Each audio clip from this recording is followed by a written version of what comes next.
humanity. You're a victim of the digital age, a 21st century casualty. Open your eyes, you're losing control. Open your eyes, put down the phone. Conditioned by misinformation, it's just the media telling us lies. Decipher fiction from the truth, society's slow and tragic demise. Open your eyes, you're losing control. Open your eyes, put down the phone. Everyone's got their fucking opinion. Can you believe it? It's time for the New York Hardcore Chronicles Live. I hope everybody's well. Hope things are well in your world. Good things. What's happening, Robert, in Scotland? Good. John in the UK. Nice avatar picture, John. Very proper. You know? What's up? What's up? All the UK, a lot of UK people tuning in today, huh? Our guest is from the UK. That's right. Hey, Debo, how you doing, brother? How was the show last night? You know? Yes, Ridge Zoller. Happy birthday, Lori Dawn. And we will... Spikey, what's up? Is that right, Spikey? Was that a shot I saw of you and Dan Kornoff at, what was that? At NAMM? Was that right? You and Dan Kornoff? Belgium in the house. Good. Good. Hey, Vinny. Hope you're feeling good, Vinny. You know, hey, Tim, one of our great supporters. What's up, Tim? Thank you so much for your support. Another good one last night? Good. Lori, I'm multitasking.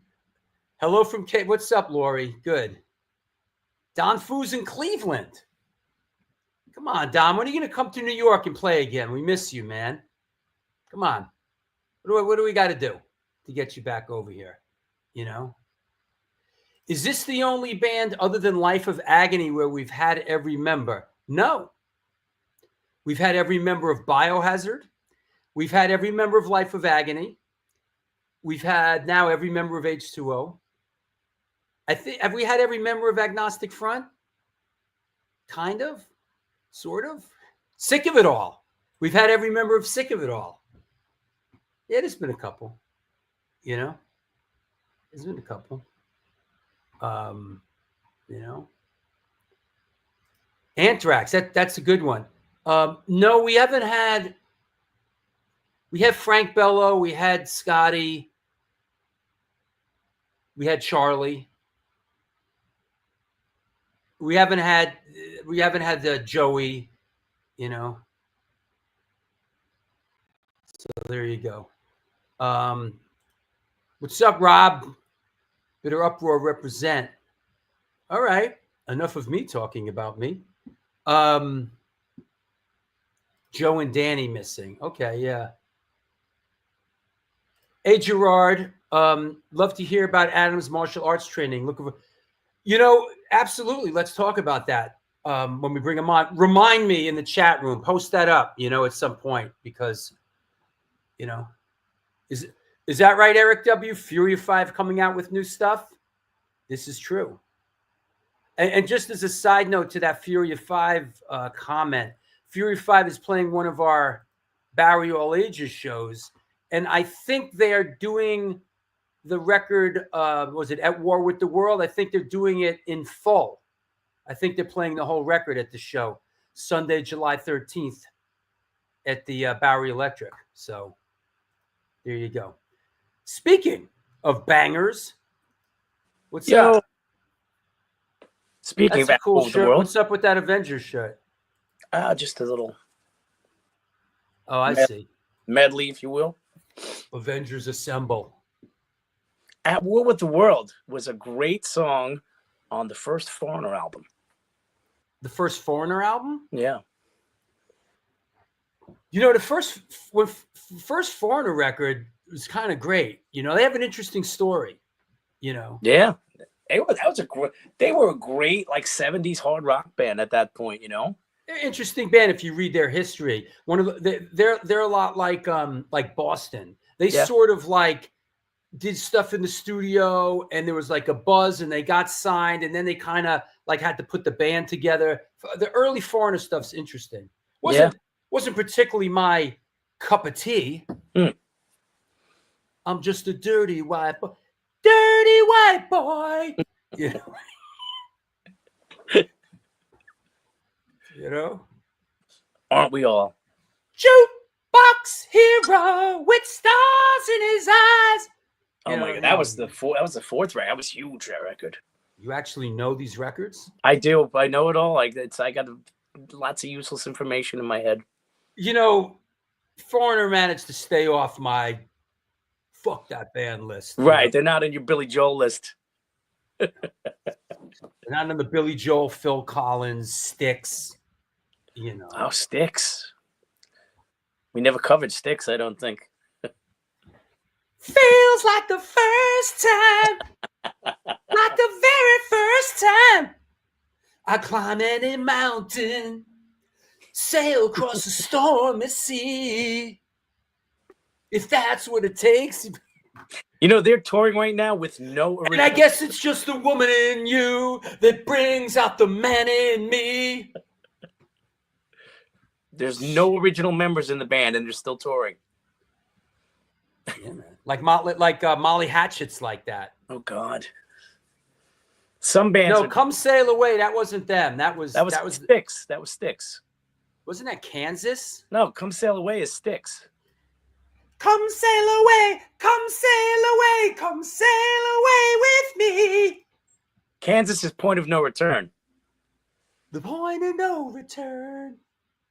You know Welcome to 70s Radio with Drew Stone. Welcome to Drew Stone Jukebox. You name it, and I will sing it. It was Styx. Chicago, no. Chicago was, you know. Early Chicago is good stuff, though. Saturday in the park. I think it was the 4th of July. Should never play with guns. Terry Kath blew his brains out, you know. That was a terrible tragedy, but he was Hendrix's favorite guitar player. Jimi Hendrix loved Terry Kath. Yep. Yeah. Hey, how was the show last night? The show was a blast. We had a great time. Not only did we celebrate Lori Dawn's birthday, but we played at the Calling Bell. It's me with the lovely women of the pit, and we had a great time. It was a great turnout at the Calling Bell, which you just played with My War, and we played with 3 other bands. It was supposed to be 4, but 1 dropped out. A band called Gone Stereo, a band called Bitters and Distractions, and a band called No Coincidence. It was a really, really fun time. And it's, you know what, that place is becoming really. What did your drummer shave his head? He did. Last week he looked like Galileo. This week he's like total skin now. So Skinhead. yeah. It was. You know what? We had the members of Dying Breed in the house, an Incendiary Device in the house, and we had.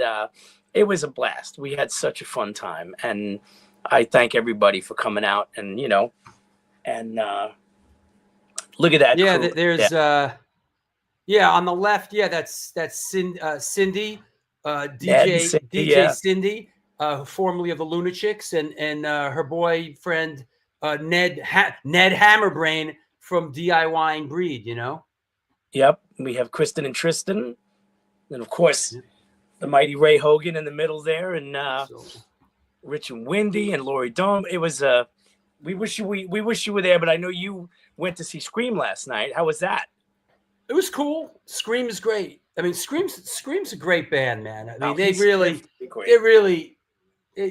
have it. Scream's a great band. I'm glad they were able. I mean, because they were obviously supposed to headline the Rai Fest with Fishbone, and that fell through. And they managed to grab a show the same night, which was very cool. Yeah, we almost put the show into the Bowery Electric as a Saturday matinee, but Scream's booking agent put it into the Union Pool, and it was cool. You know, I can't stay out late. You know, I get up early to do. But I saw a good part of Scream's set. Scream's a really great band, and you know the secret sauce in Scream is they have Giz Butt from English Dogs playing second guitar, and like Scream is a great. I mean, they're really great. Pete Stahl is a great front man. He's a great front man. We just saw them at the Bowery at one of our shows, and he just crushes it, you know. And they really were. In fact, Ray and I were just talking about when he did the HR benefit. Yeah, and he was one of the best ones. I mean, he's terrific. Hey, you gave me this photo, and our guest is in the photo, and we'll ask him about it. But this is a funny photo. Now, this is from. Give the background of the photo before I. Agnostic Front at the Blender Theater. It's going back a couple of the years escaping me right now. You actually opened up the show. Yeah, when I was Antidote. It was Agnostic Front Antidote at the Gramercy. It was a big show. Actually, it was Agnostic Front and Antidote, as a matter of fact. And look at what everybody's got in their hands here. When was the last? Remember those things? Those devices? The BlackBerry. It's a BlackBerry. Yeah, and it's Pete from Sick of It All. It's Todd Friend. Todd Friend, thank you. Today's guest and Scam Dust on their BlackBerries. You know, we've had now 3 of the 4 people in here we've had on the show. That's right. We've never had Scam, have we? Well, you know, chaos is hard. It's hard to corral chaos. You know, entertaining chaos nonetheless. Yeah, how about that? REO Speed. What's an REO Speedwagon song that I hate that I could sing? Like, what was like there? Like, Keep on Loving You. I'm gonna keep on loving you, 'cause it's the only. I don't wanna. I just wanna keep on loving you. God. Oh. Thank you, Ray Hogan. Take it on the run. I can't stop this feeling once again. Oh, God.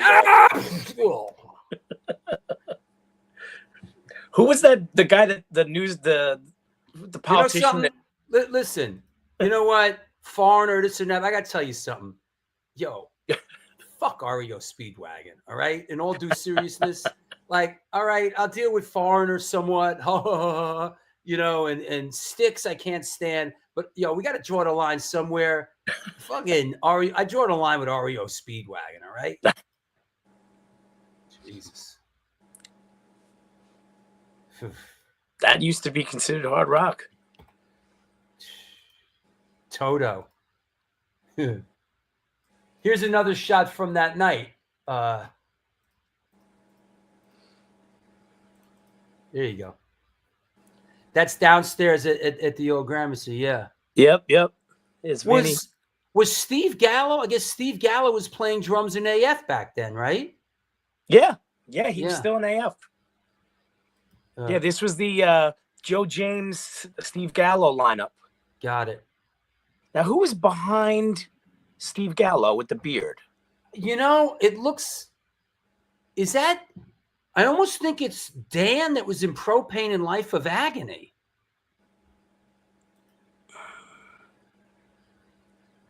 I can't remember. I sort of vaguely remember him being there. Is it Dan? What was Dan's last name? He was in Crumbsuckers. He was in Richardson. I think it's Dan Richardson. Oh shit. Yeah, there's a ton of people at this show. Like this. I mean, you guys. I still have the set list from your set. You guys used to make set lists that were like this big, and they were like big and really like you would draw the logo and you could read it from like 30 feet away. Yeah. Well, what happened was that. I'll keep it vague. One of the guys in the band. Well, we had a connection at a printing place, and we both worked for the same place, and a lot of stuff was getting printed there, and we could slip those in between jobs. So we get these professionally made, like glossy, oversized. Oh yeah, they were awesome. Yeah, I have them all. They're really, you know how bands sell those lithographs now? That's what they looked like. Is that right? Serial Poets played on a bill with Night Ranger? Yes, we did. You want to hear a scary bill? Check this out. It was Night Ranger, Danger Danger, Trickster, Valentine, and Serial Poets. Ouch. Because we had a dear friend who tour managed Night Ranger and those other bands, and he was a really close friend of the Serial Poets, and he passed away. So we did this big memorial show. In fact, Garbage was originally supposed to headline that show, but they were touring. Air Supply. What's the Air Supply? What was that big hit? All Out of Love. Oh, God. You know it. Give it to us. Was that the one that is All Out of Love? That's the one.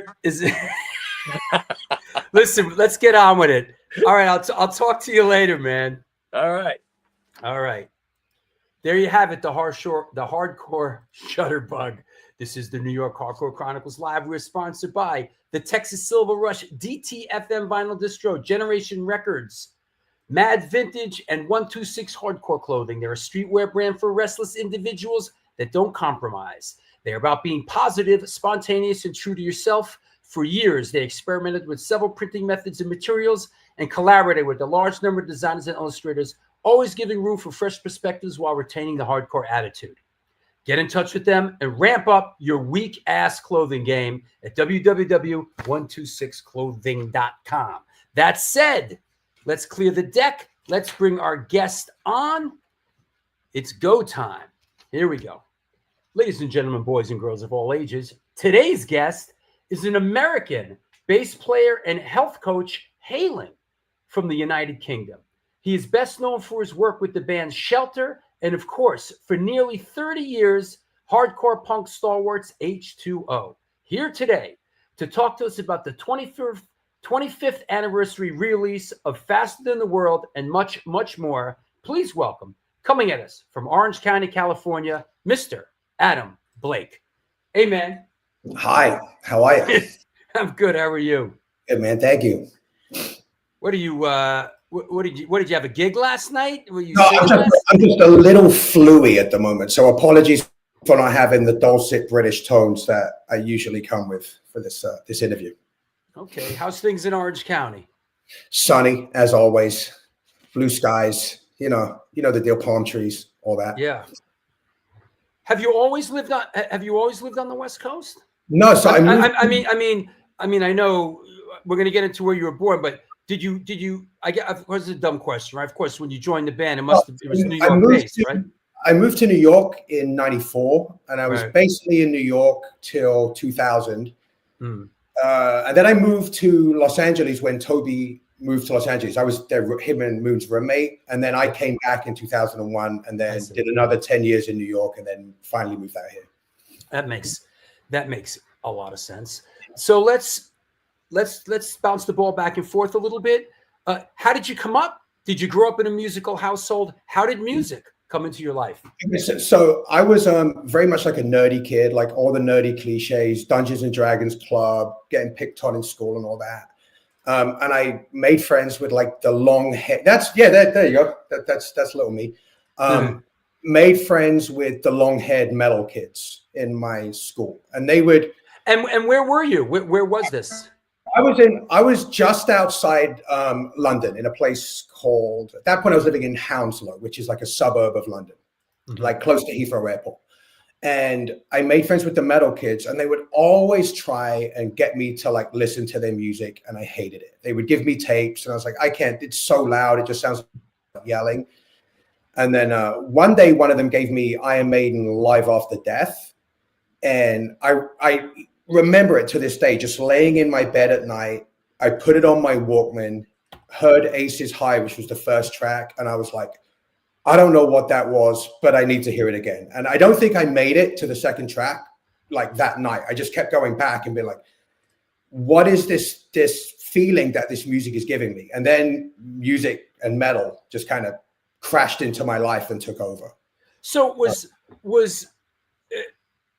that how did you get exposed to music? Was it just from kids in school, or and Yes, and, music- and what's going on here? This looks like a very proper sort of So grammar school. That's what they make us wear in school. Like I was a Is that working right? class kid. It was a regular comprehensive school, like not a flashy school, but they made us dress like that anyway. That's just how we did it.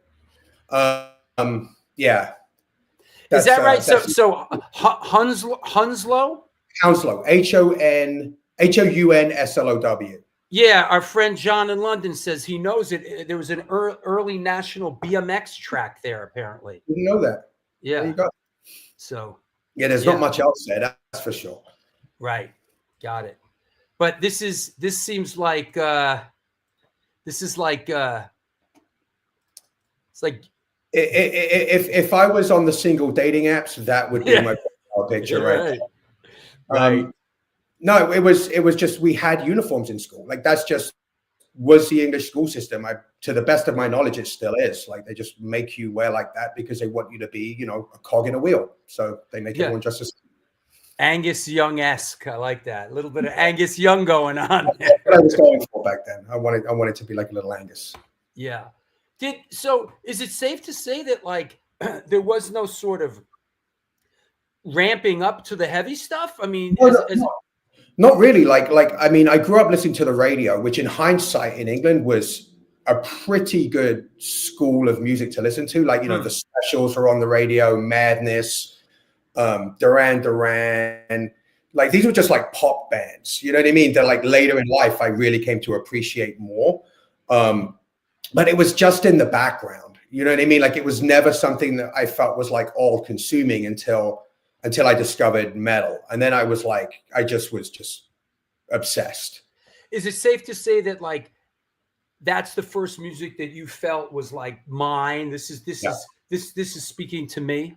Absolutely. Yeah. It just, that there's like there's moments in life where something has changed and will never change back. And the first time that night listening in my bed and hearing that music, I was like, the rest of my life is going to be somehow affected by this moment. I don't know. How old were you? It's probably 15-ish. Right. Yeah.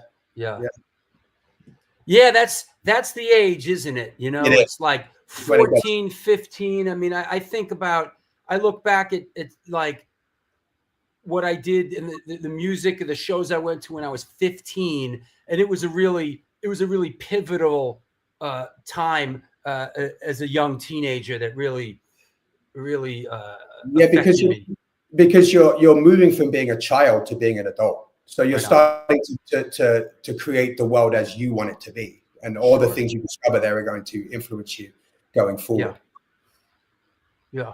And the environment and what was the first live show that you saw? Do you remember the first music you went and saw? So, Kerrang! Magazine, which was the big kind of metal magazine, they had an ad. So Iron Maiden were headlining Donington Monsters of Rock '88. Come on now. And there was a little ad for a band. I'm looking it up as we speak. I want to see who else played. Go ahead. Guns N' Roses, Kiss. I can't remember who else, but I know Guns N' Roses and Kiss won it. It's the show where Guns N' Roses had a couple of people pass away in the crowd. This is Monsters of Rock '88. Donington, yeah. Oh, Donington. That wasn't the show. The show that I went to was a few days before that. There was an ad for a band playing the University of London Union, which is like a little college called Charlotte and the Harlots. And I was like, and this is back when like secret gigs were a thing. You know what I mean? Like big bands would play small venues. And I went to the show. I didn't have a ticket. I was fortunate enough to meet someone outside who sold me a ticket. I went in. It was indeed Iron Maiden playing like a 500 capacity club. And it was the greatest thing I've ever seen in my entire life to this moment. Did you know it was going to be Iron Maiden? I mean, it was sort of like everybody that I knew was calling each other up on the old landlines. You know what I mean? Like this is it's Maiden secret gig. And I was like, I'm going to go. I don't have a ticket. Obviously it sold out in a flash. Was able to buy a ticket out front, and pretty spectacular evening. Wow. Yeah, they did that. They did that here at L'Amour's at some point in the States, and they did a Charlotte and the Harlow. I think this is the show, the big show though, the Donington show, right? Iron Maiden Kiss. That's the one. Yeah. It was a couple of days before that, like as a warm up. I see. Yeah. Look at that Iron Maiden Kiss, David Lee Roth. When he was great in those first solo records, Megadeth, Guns N' Roses, Halloween. I can't see what's happening at the bottom there, but yeah, pretty cool. Good day out. Yeah, that makes sense. Was John Peel on your radar? Francis Sawyer asks. So John Peel came on my radar a little bit later, like when my taste started to broaden to like more like punk rock and alternative rock and stuff like that. But yeah, Peel was obviously a huge stalwart of British music, so all credit to him. What was the first, like? How did did you pick up an instrument at what point? And yes. What inspired you to pick up an instrument, and was it bass? Me and all my friends bought guitars. Like there was like 5 of us, and we all bought 6-string guitars, and everybody wants to be the shredder. And I realized like my favorite members of bands were always the bass player. Like Steve Harris was, of course, like #1. Lemmy was up there, and I was like, you know what? Like everybody's playing guitar. I think I'm going to play bass. So I sold my guitar, got myself a crappy bass, and then had a much easier time finding people to play with after that. Yeah. And was Scalp Lock your first band? Dear Lord, deep dive. Listen, I do this for a living, man. I have to. What do you think I do? Scramble eggs here all day? So Scalp Lock was like it was like a grindcore band built from the ashes of a band called Harmony as One, who were like a gigging hardcore band. And I joined that band. I was the bass player. We played, I think, 3 shows, and then I left. But they went on to make records. Like I actually heard one. It's brutal grindcore. And I was Scalp Lock went on to do records. It was a London-based band, and the singer was really obsessed with like Native American rights. Wow! So that was the name of the band, Scalp Lock. Yeah, I just wanted to rock, so that's why I was in. So it was a metal band? It was a grindcore band. Grindcore. Yeah, like blast beats and death grunts and all that stuff. Yeah, I dug it. It's fun. Yeah. And who were your early bass influences? Like when you first picked it up, who really spoke to you? Steve Harris, I loved. We're talking about metal, we're talking about hardcore because they're different. But for metal, it was. I mean, as a young person, when you first picked up the instrument, Geezer Butler for sure. Steve Harris, Lemmy. Those would probably be the big 3. Was Thin Lizzy on your radar at all? I like Lizzy, but to me they weren't hard enough. I got to them later, and there was no Satan. I needed a little bit of that devilness in my music. Yeah. It was metalhead. Right.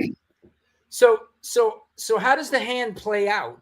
You're a young person. You're still in the UK. Walk us through it a little bit. How the journey to New York. So it's weird. Like I'm not like a fan of like books like The Secret or Manifesting. I think it's woo-woo. But I can tell you from my own lived experience, it's kind of weird because at the age of 15, I basically stopped going to school. Because I was essentially being like, what you are teaching me is not going to be practical. Do I really need to learn how to figure out the area of an isosceles triangle? This is just useless. Thank you for teaching me the basics. I'm good. I'm not going. And they brought me in and they had a sit down with me, obviously. And I remember my teacher, my guidance counselor, Mr. Neal, saying to me, and I'm about 16 at this point, maybe, what are you going to do with your life? And I said, I'm going to move to New York City and I'm going to join a metal band. Wow. at this point, I had never met an American, and Wow. I knew the A chord, the C chord, and I could kind of cram in the D chord, but it really hurt my fingers. That was it, right? But that was sort of what I said I was going to do. Sure. Fast forward a few years, I've gone to music school. I'm in music school full-time learning electric bass. And Krishna core has kind of popped off a little bit, right? And by then I'd gotten into hardcore. I'd kind of broadened my horizons, and I was very much into the straight edge bands from New York and the things that they were educating me on. And I went to the temple a few times, and I ran into a member of Shelter there who at that point... You went to the temple in London, or the in temple London, yeah. in London, right? In London. And I ran into a gentleman called Graham Land, who was in London doing a band with Polystyrene from X-Ray Specs. Wow. And he was also in Shelter. And we became friends. And then when he went back to America, Shelter needed a bass player. And he's like, I know this kid in England. He's cool. He loves hardcore. He's straight edge. He's kind of into Krishna a little bit, and he plays bass. Should we bring him out and try him out? And the other guys were like, yep, bring him out. We'll give him a shot. I flew out. Ray and Purcell were like that, man. They were like, those guys were like that. It's like, he's got the chops. You know, you say he's a good guy. Let's bring him in and check him out. Yeah, they brought me in. I flew out, stayed for a week, tried out. We all kind of hung out, got to know each other, and I got the gig. And then a few weeks later, moved back to the Hare Krishna Temple, and that was the big move. That was the joining the heavy metal band-ish in New York City. Wow. Yeah. Just before we kind of go on, just a question from John. Give us some UK scene info in the early 90s. In when you were there, any like what other like metal bands, or what was the UK scene like for you in the early 90s before you joined Shelter? So the metal scene was thriving. I mean, obviously, right? Like, Hammersmith Odeon, that was the spot. Hardcore, if American bands came over, it was a big deal. Like, everybody went. But I feel like, in a way, I came up in a school where everyone was very musically agnostic. So even though, like, I would have identified myself as a hardcore kid, like, everybody, like, you would see, like, most of the scene would say be at a Nick Cave and the Bad Seeds show, or at, like a Silverfish show, or, it was really like, kind of, people had really open minds, which I thought was really good for me to be exposed to at that point. And yeah, the shows were fantastic. I remember, like, one of the big sort of scene events was the guy from Inside Out's new band came over and played at the Borderline.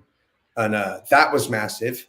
And there was, like, before the first Rage Against the Machine record came out, everyone was at that show. And yeah, it was good. Like, as far as bands go, I always felt like a lot of the English bands were like American band derivative. You know what I mean? Mm-hmm. Like, you can kind of draw a line like, oh yeah, that's the Quicksand.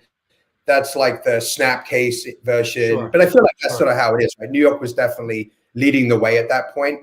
Mm-hmm. And pretty natural for people to mimic, at least in the beginning of their careers. Yeah. And Astoria Lou says, I love the early Brit shoegaze scene after hardcore 91, 92.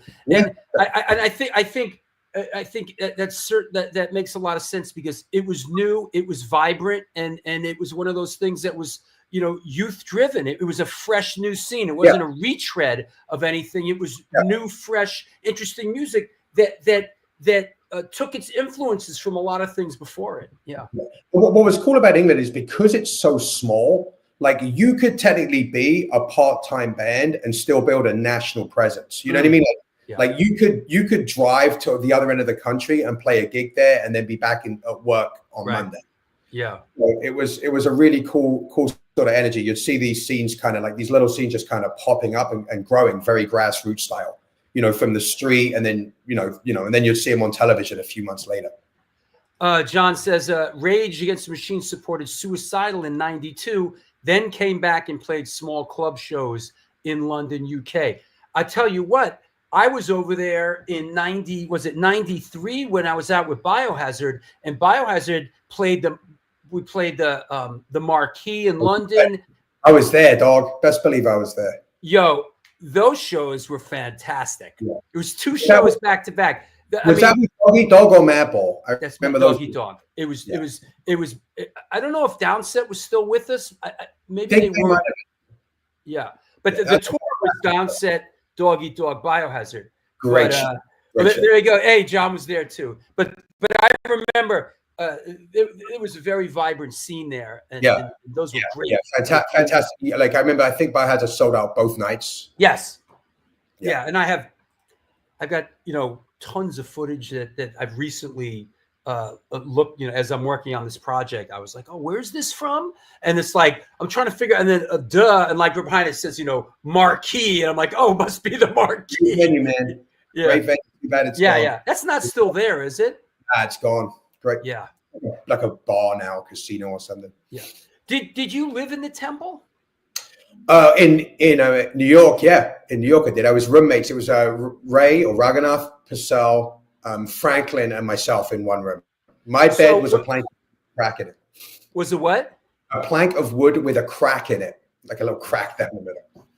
Yeah. Hard living, man. Yeah, man. It builds character. Yeah. So when you took up on their invitation and you came to New York, you moved straight into the Temple with those guys? Yep, right into the Temple. 5 a.m. wake ups, chanting mantra. I took it as an opportunity to like really kind of dive into that side of things and explore. There was a glass ceiling for me in that I could never really give into a guru figure.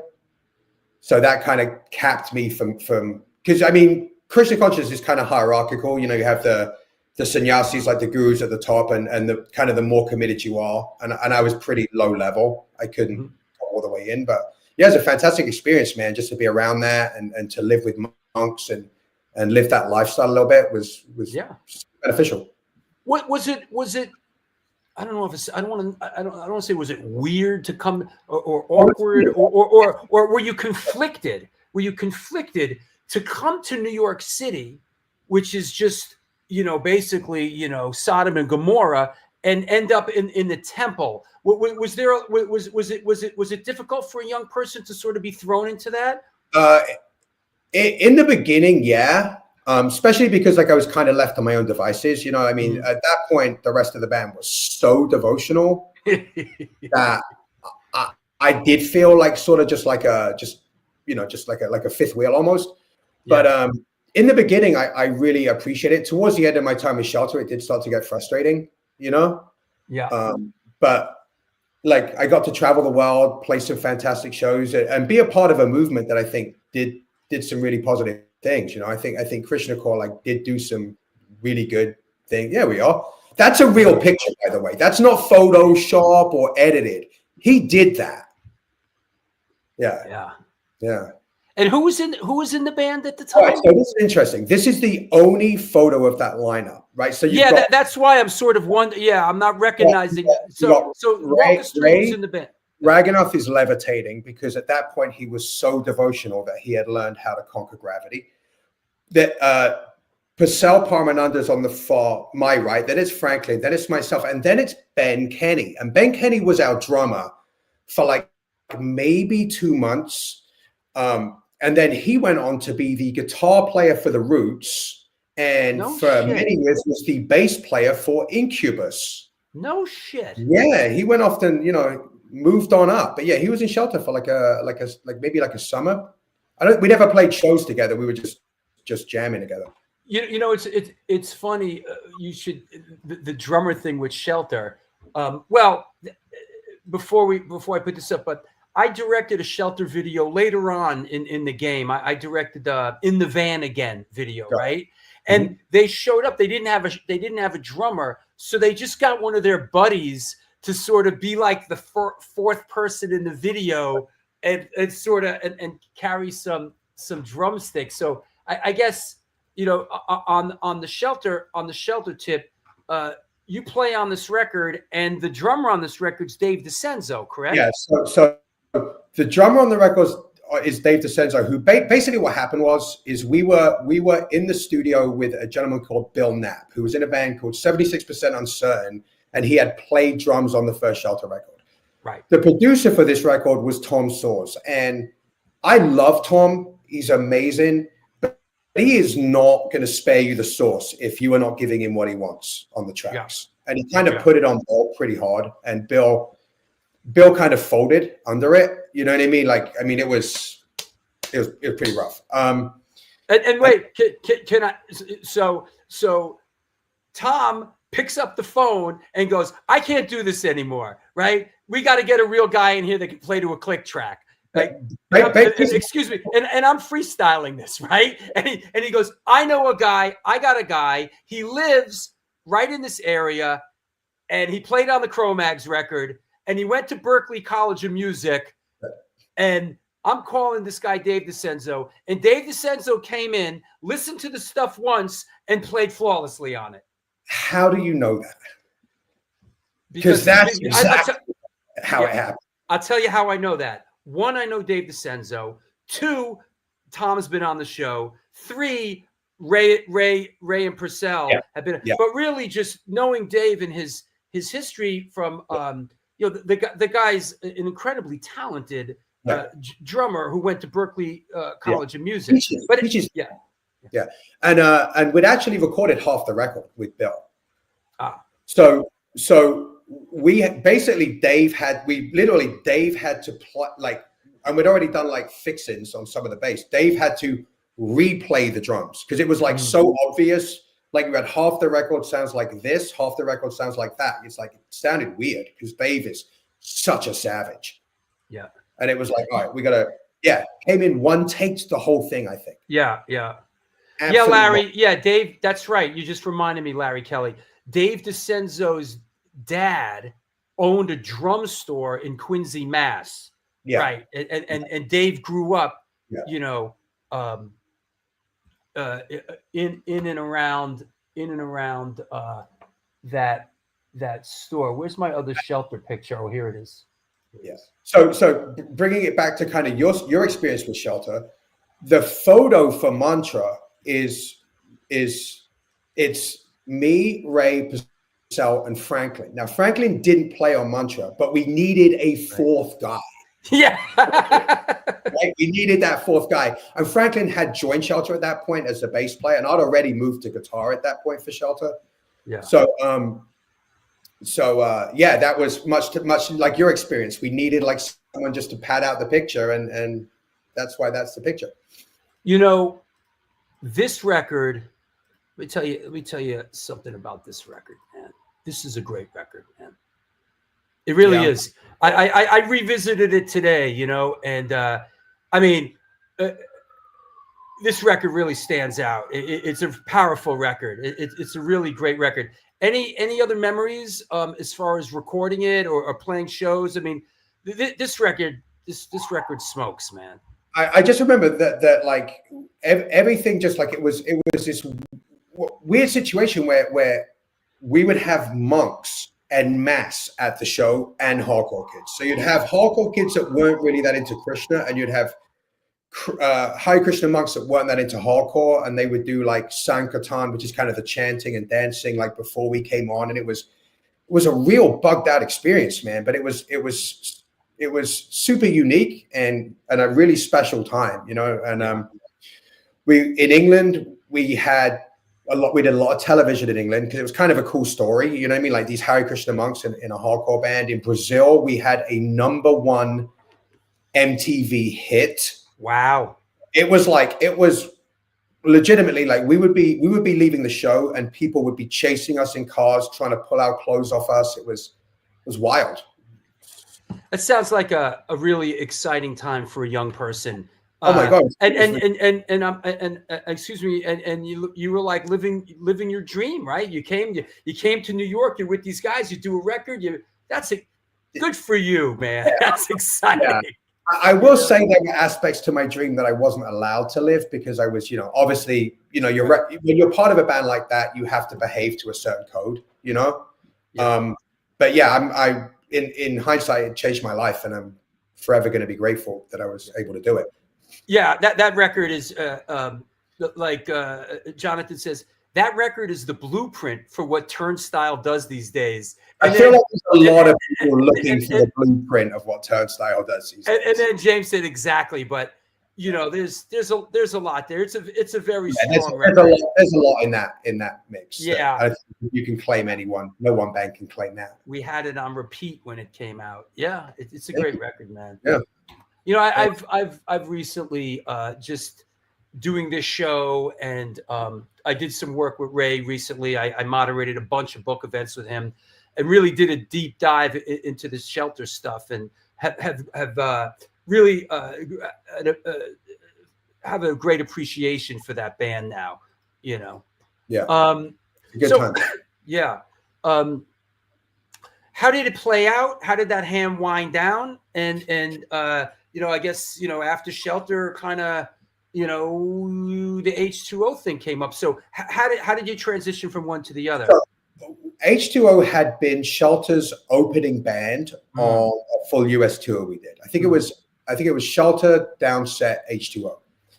And I had become good friends with those guys. Those guys, because I mean, when I moved into the Temple, I was still kind of shy, insecure, and you know, being in the Temple didn't really help me deal with any of that. And then when I got an H2O guys, they just kind of saw that. They took me under their wing. They taught me about hair products and, you know, and just, you know, and just life, right? They were much more open, because I mean, Shelter, all we spoke about was like, you know, we would have Bhagavatam class, and, you know, we would chant mantra. What wasn't a whole lot of other stuff really going on. So I became good friends with those guys. But I loved that band with Eric.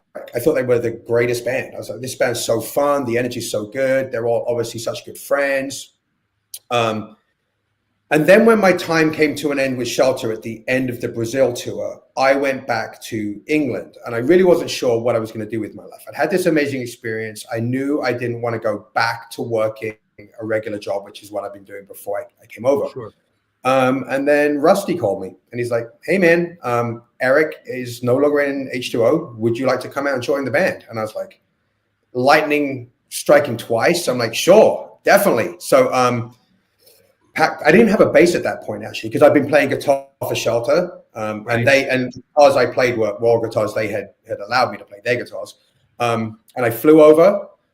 We did like 2 practices. I borrowed Moon's bass, and I made my H2O debut at the PWAC in Long Island, opening for VOD, and have been there ever since. Yeah, it was amazing, man. It was a very different vibe from my previous band, that's for sure. Yeah, it's like you jumped from like one train to the other.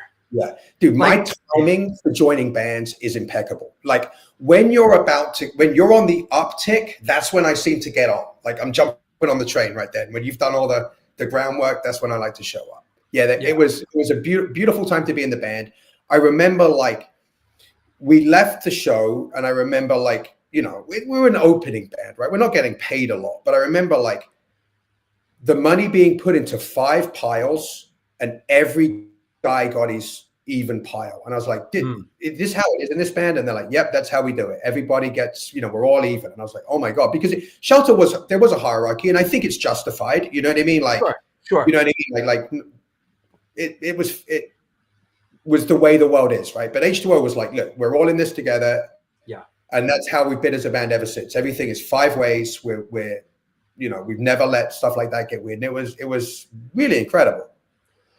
It's great if you could do it that way. Yeah, it's hard for us, huh? Yeah, I mean, it's great. It's great if you could do it that way. Yeah. You know, you know, but sometimes, you know, dynamics are a little bit different, and even. And we've talked about this on the show, even with songwriting and song credits. When you see, you know, all songs written by The Clash or all songs written by Van Halen, you know, there was an agreement within the band that said, you know what, we're all in this together.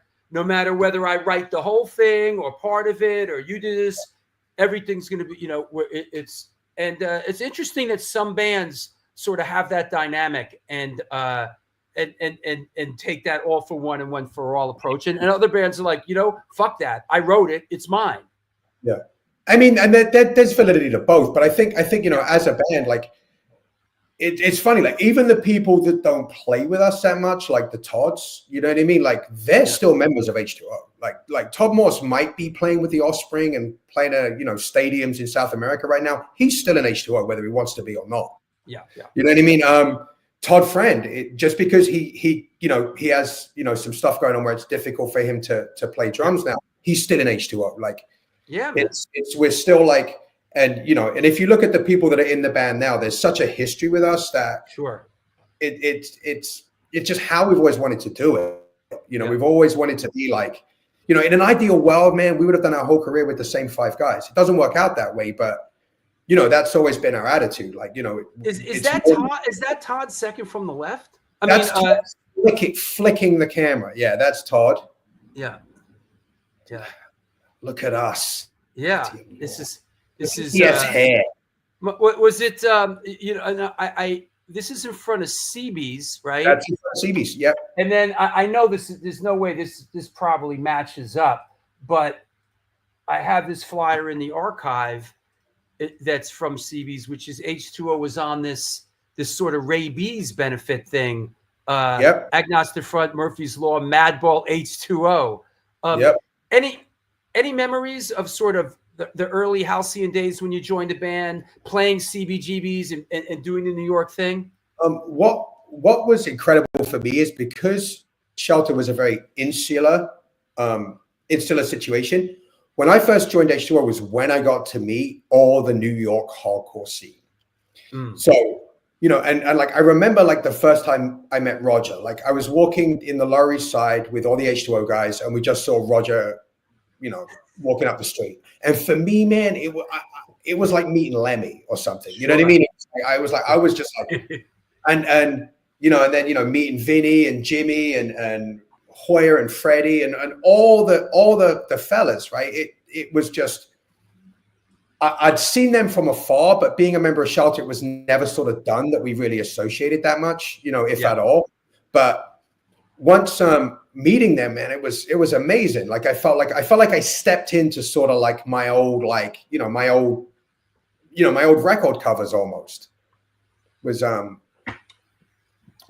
fantastic. And it was a great energy back then because you had all these clubs, you had CB's, you had Coney Island High, and it was like every night there was something going on, somewhere to be, someone was playing, and it was just nonstop all the time. Awesome. Yeah, and this is I think a year or 2 or 3 after that, but this is at a club called Tramps, H2O Ignite, Fahrenheit 451, Shutdown. Yeah. These may even have been an FTTW release show, maybe. Is that right? Could have been. Yeah. Could have been. Yeah. Yeah. Could have been. That kind of brings us closer to that. Was the, let me see. Oh yeah, here's a cool shot. I'm not sure what era what year this is. Maybe you could fill us in.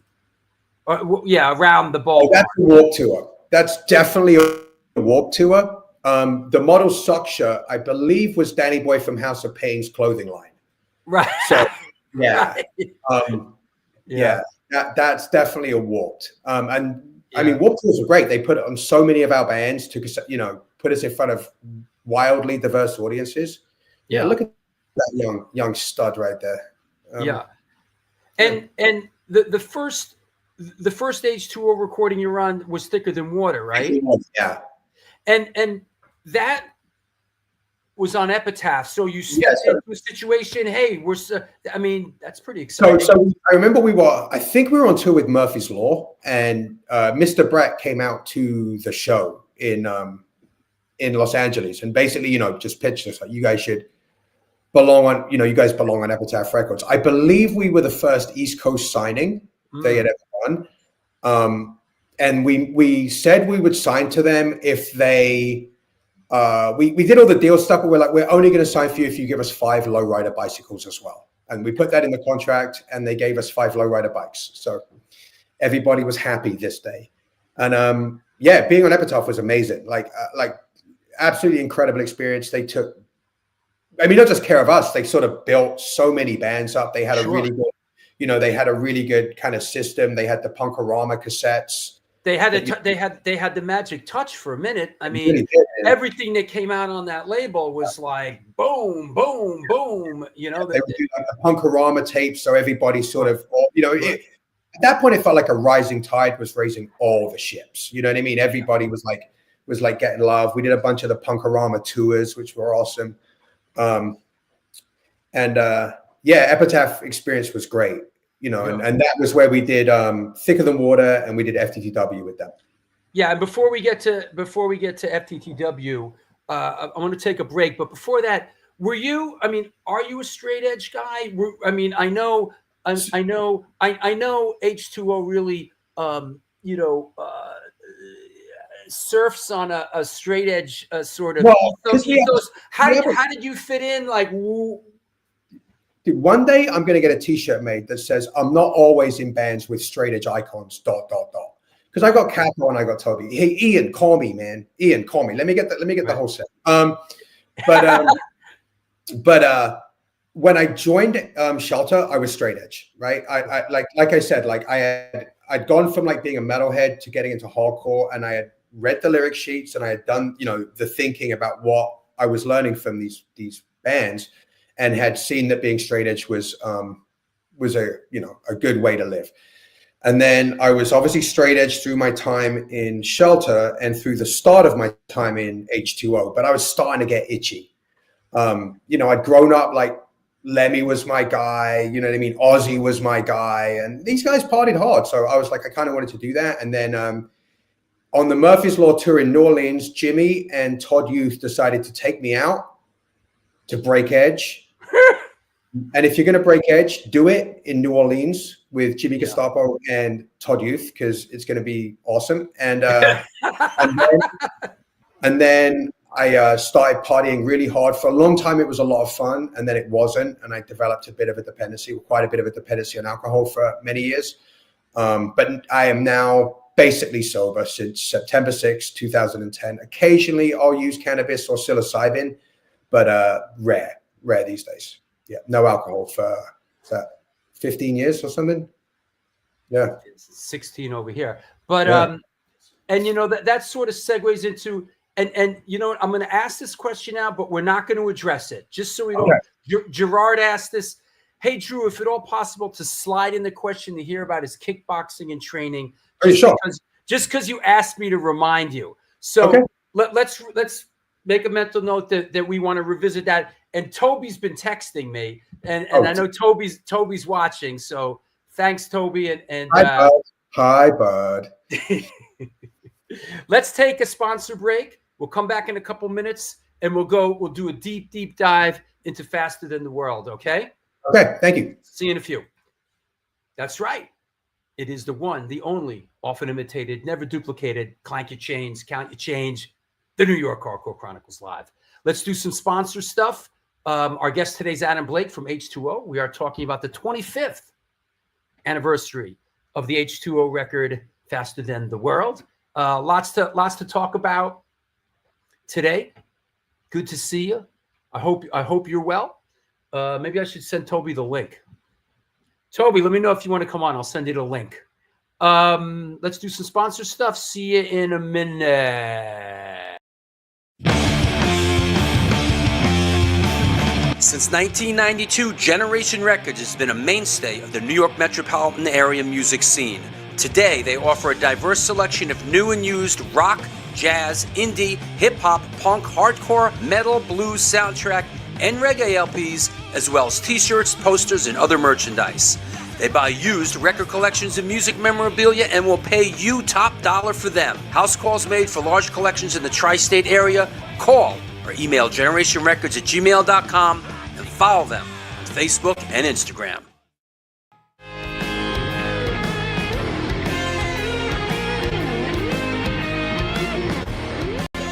Will that be cash or debt? Do you mean debit? Yes.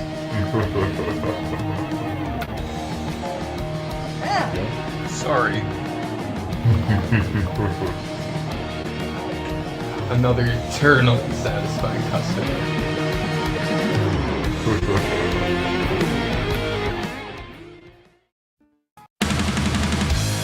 Yo, what's happening? I'm out here at one of our all-ages Sunday matinees on the Bowery. I hope that you are enjoying today's show. I just want to let you know that the New York Hardcore Chronicles Live needs your support. Please step up. There is a Patreon page that has a lot of unique program. Shows are announced there first. Lots of good stuff. There's a PayPal address right there on the screen if you want to make a contribution. There's also a super chat function. You could do that, but the bottom line is this show exists because of your support. We're going to be doing it for a long, long time. Thank you for all your support through the years. Back to the show.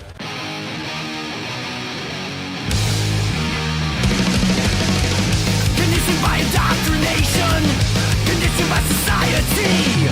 You're a victim of the digital age, a 21st century casualty. Open your eyes, you're losing control. Open your eyes, put down the phone. Conditioned by misinformation, it's just the media telling us lies. Decipher fiction from the truth, society's slow and tragic demise. Open your eyes, you're losing control. Open your eyes, put down the phone. Everyone's got their fucking opinion.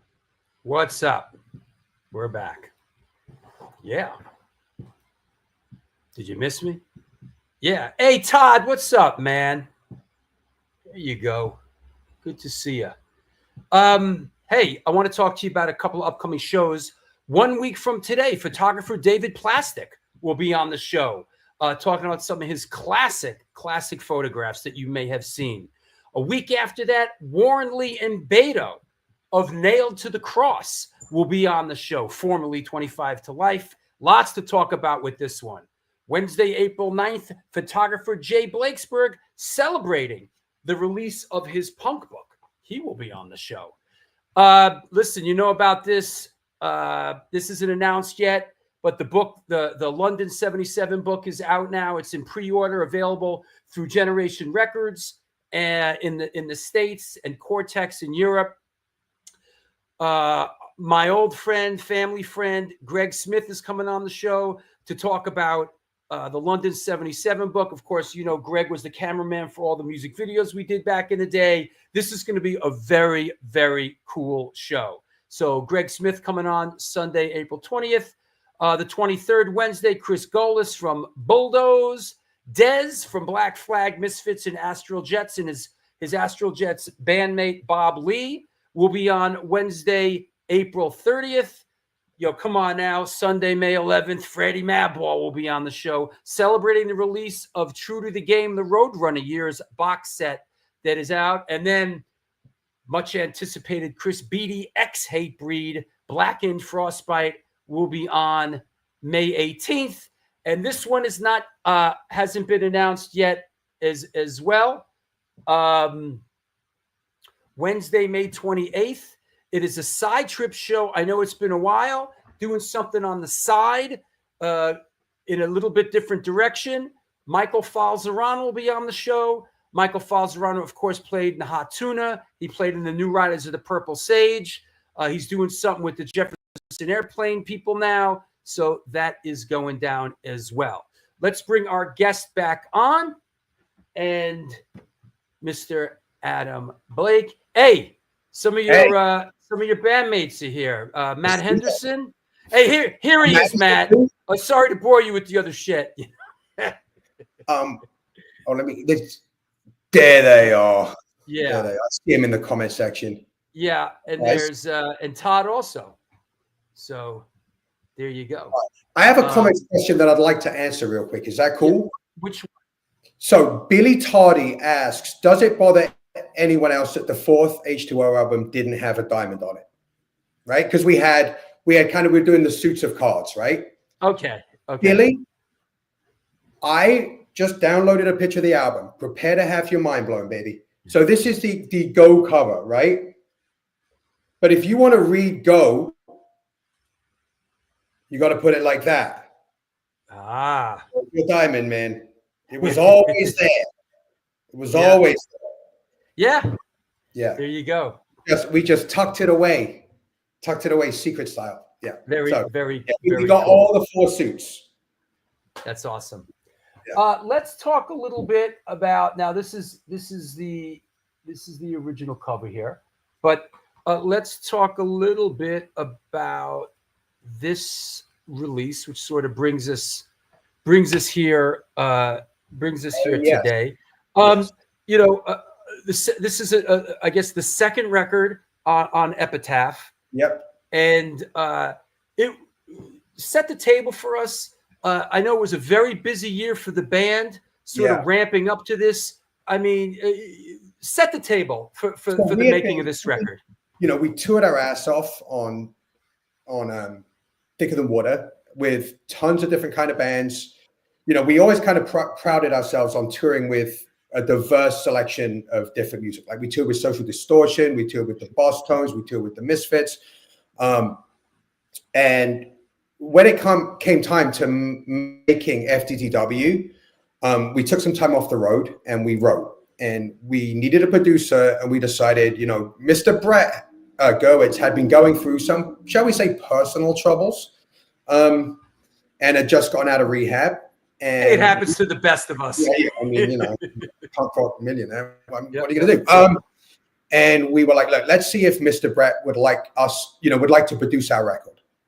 You know, as his kind of the first thing he does when he comes out. And he graciously agreed to.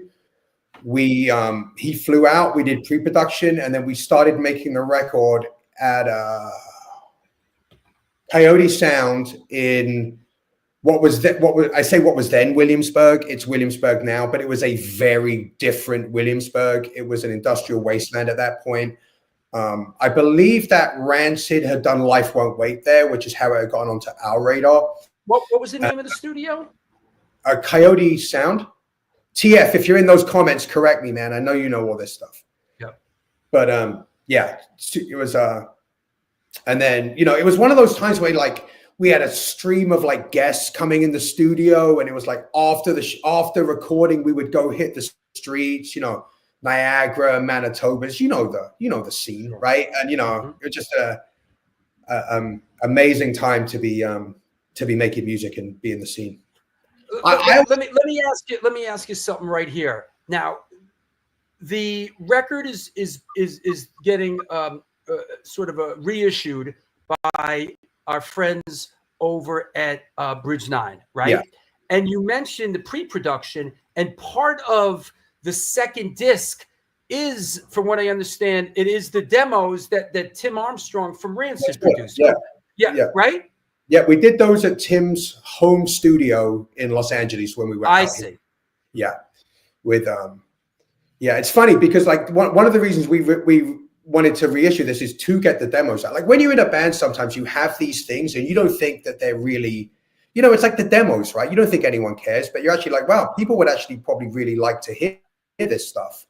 We decided we wanted to put it out as part of the reissue because that's pretty cool. And anybody watching interested, Bridge 9 Records, our friends and supporter Chris Wren, and I want to congratulate Chris Wren, who just had a baby daughter 2 days ago. Oh, so, wow! I didn't know that. Congratulations, Chris. Yeah, big shout out to Chris. So Todd says yes, Coyote Studios. Yeah. So go on. I mean, for me, I always thought of this as like, I always think of the first 3 records as, and this is just my personal thing, I'm not speaking for the band, as like our New York hardcore trilogy. Sure. Because what happened afterwards, definitely, you know, Gunner, a major label, everyone's sort of moving west, like it's just different. You know what I mean? But back then it was like, we're all living in the city, rehearsing in the city, going to shows every night. You know what I mean? It's just that energy and I really think it comes through in the music. Like the music has that vibe to it. Like I listened back to that record when we were doing the reissues, and I was really pleasantly surprised by how well I felt it holds up. Like I was like, it really got that sort of that frantic New York vibe to it. You know, I listened to the record many times leading up to this show, and I must say I really, because when those other guys were on the show, you know, I kind of listened to everything, but I really focused on this. It's a great record. Is And I know there's been a lot of high water marks with H2O, but I think it's fair to say in a certain regard, just looking at the timeline, in a certain regard, it is one of the many high water marks for H2O. Is that safe to say? Absolutely, yeah, absolutely, yeah. It was like you really felt this like unanimous support for what we were doing and where we were going, and when we signed to the major, it got choppy waters for a while. Sure. It wasn't done. But that record, like I feel like it was like, man, it was like amazing. Like everybody really showed love to us. We did so many fun shows off the back of it. Was the warp off the back of it? You mentioned was that like you toured Europe, Japan? I mean, you guys toured for like 2 years on the back of this. Right? Everywhere. Like we went some work all over the world on that record. Yeah. And it was, like I say, I believe it still holds up. Yeah. We also have the World Trade Center in the One Life, One Chance video for that record, which obviously is quite poignant, So very proud of it. It's a very New York feeling album. Even the lyrical content, like we're talking about the lyrical side, 100%. Yeah. It's great. It's a great record, and you know what? It's produced well. It holds up well. Sonically, it's a good sounding record. I must say, in that regard. And like I said, you did the Warped Tour after that, didn't you? I mean, you went out with No Effects, Bouncing Souls, Sevens. Always, I remember you guys playing with 7 Seconds constantly. Yeah, we did. We did US and Europe with them. Like, it was just a really great time. There were all these bands. Like I said, it felt like the rising tide was raising all the ships. Everybody was putting out music and touring and playing banging shows, and we were fortunate enough to get to be a part of that. That's awesome, and it's great that Bridge 9, who you guys ended up with later. It's cool that they sort of circle back and had the vision to re-release it and with the demos, and that's cool that it's getting rediscovered for many young people. I also think this is the only time a band has re-released a 26th anniversary record. Yeah, it was supposed to come out last year, but there were some pressing plan issues, so it ended up coming out 26 years after release. Hey, that's a first, I think, in music history. Yeah, and like you said, that the World Trade Center is on the cover of the record. Yeah, it's actually, I didn't realize that. It's on the cover of the record, and we made the One Life, One Chance video at the foot of the World Trade Center, so it's all over that video as well. Right, gotcha. You mentioned, let me save that for later. You mentioned the major label thing, right? Yeah. And from what I remember, correct me if I'm wrong, Epitaph sort of got involved with MCA, commonly known as Musicians Cemetery Association. Yeah. I told us that earlier. So was it part of? Was it sort of a bigger deal that Brett made, or no? Was it a totally? Oh yeah. So we were touring FTTW, and there'd been an A&R guy, which is, for those who are not initiated in the music business, is sort of the label representative for dealing with bands from MCA, who had approached H2O very early on, like first album era, and always been cool. Guy called Hans Haydel, straight shooter, decent dude, and he came out to a show and started trying to, be like, hey, you guys are on the up and up. Maybe you should, think about moving to MCA. And then the Blink-182 Adam song video came out, and Tom was wearing an H2O shirt in it. And we're like, okay, that's interesting. And then Tom came out to our San Diego show. And basically, I wasn't there, but he pitched some of the other guys in the band. I'm like, look, like, if you really want to do this thing for a living, and, you want to make this what you do with your life, like, you got to go to a major label. And then, the deals, the machinations were done behind the scenes. MCA took care of whatever Epitaph needed to allow us to move over to that label. And back then, signing to a major label was a controversial move for sure. Yeah, was it? What's the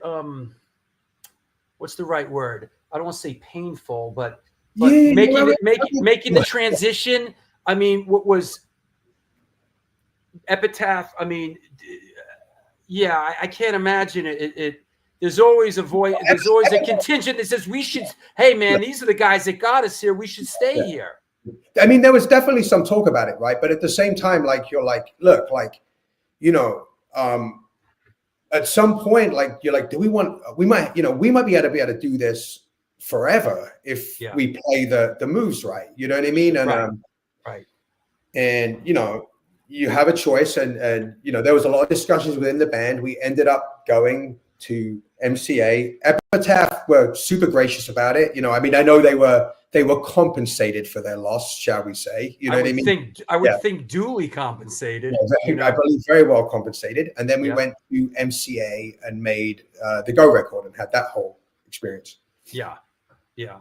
And you know, and we're not here to badmouth anybody, but what's just so we sort of have the perspective.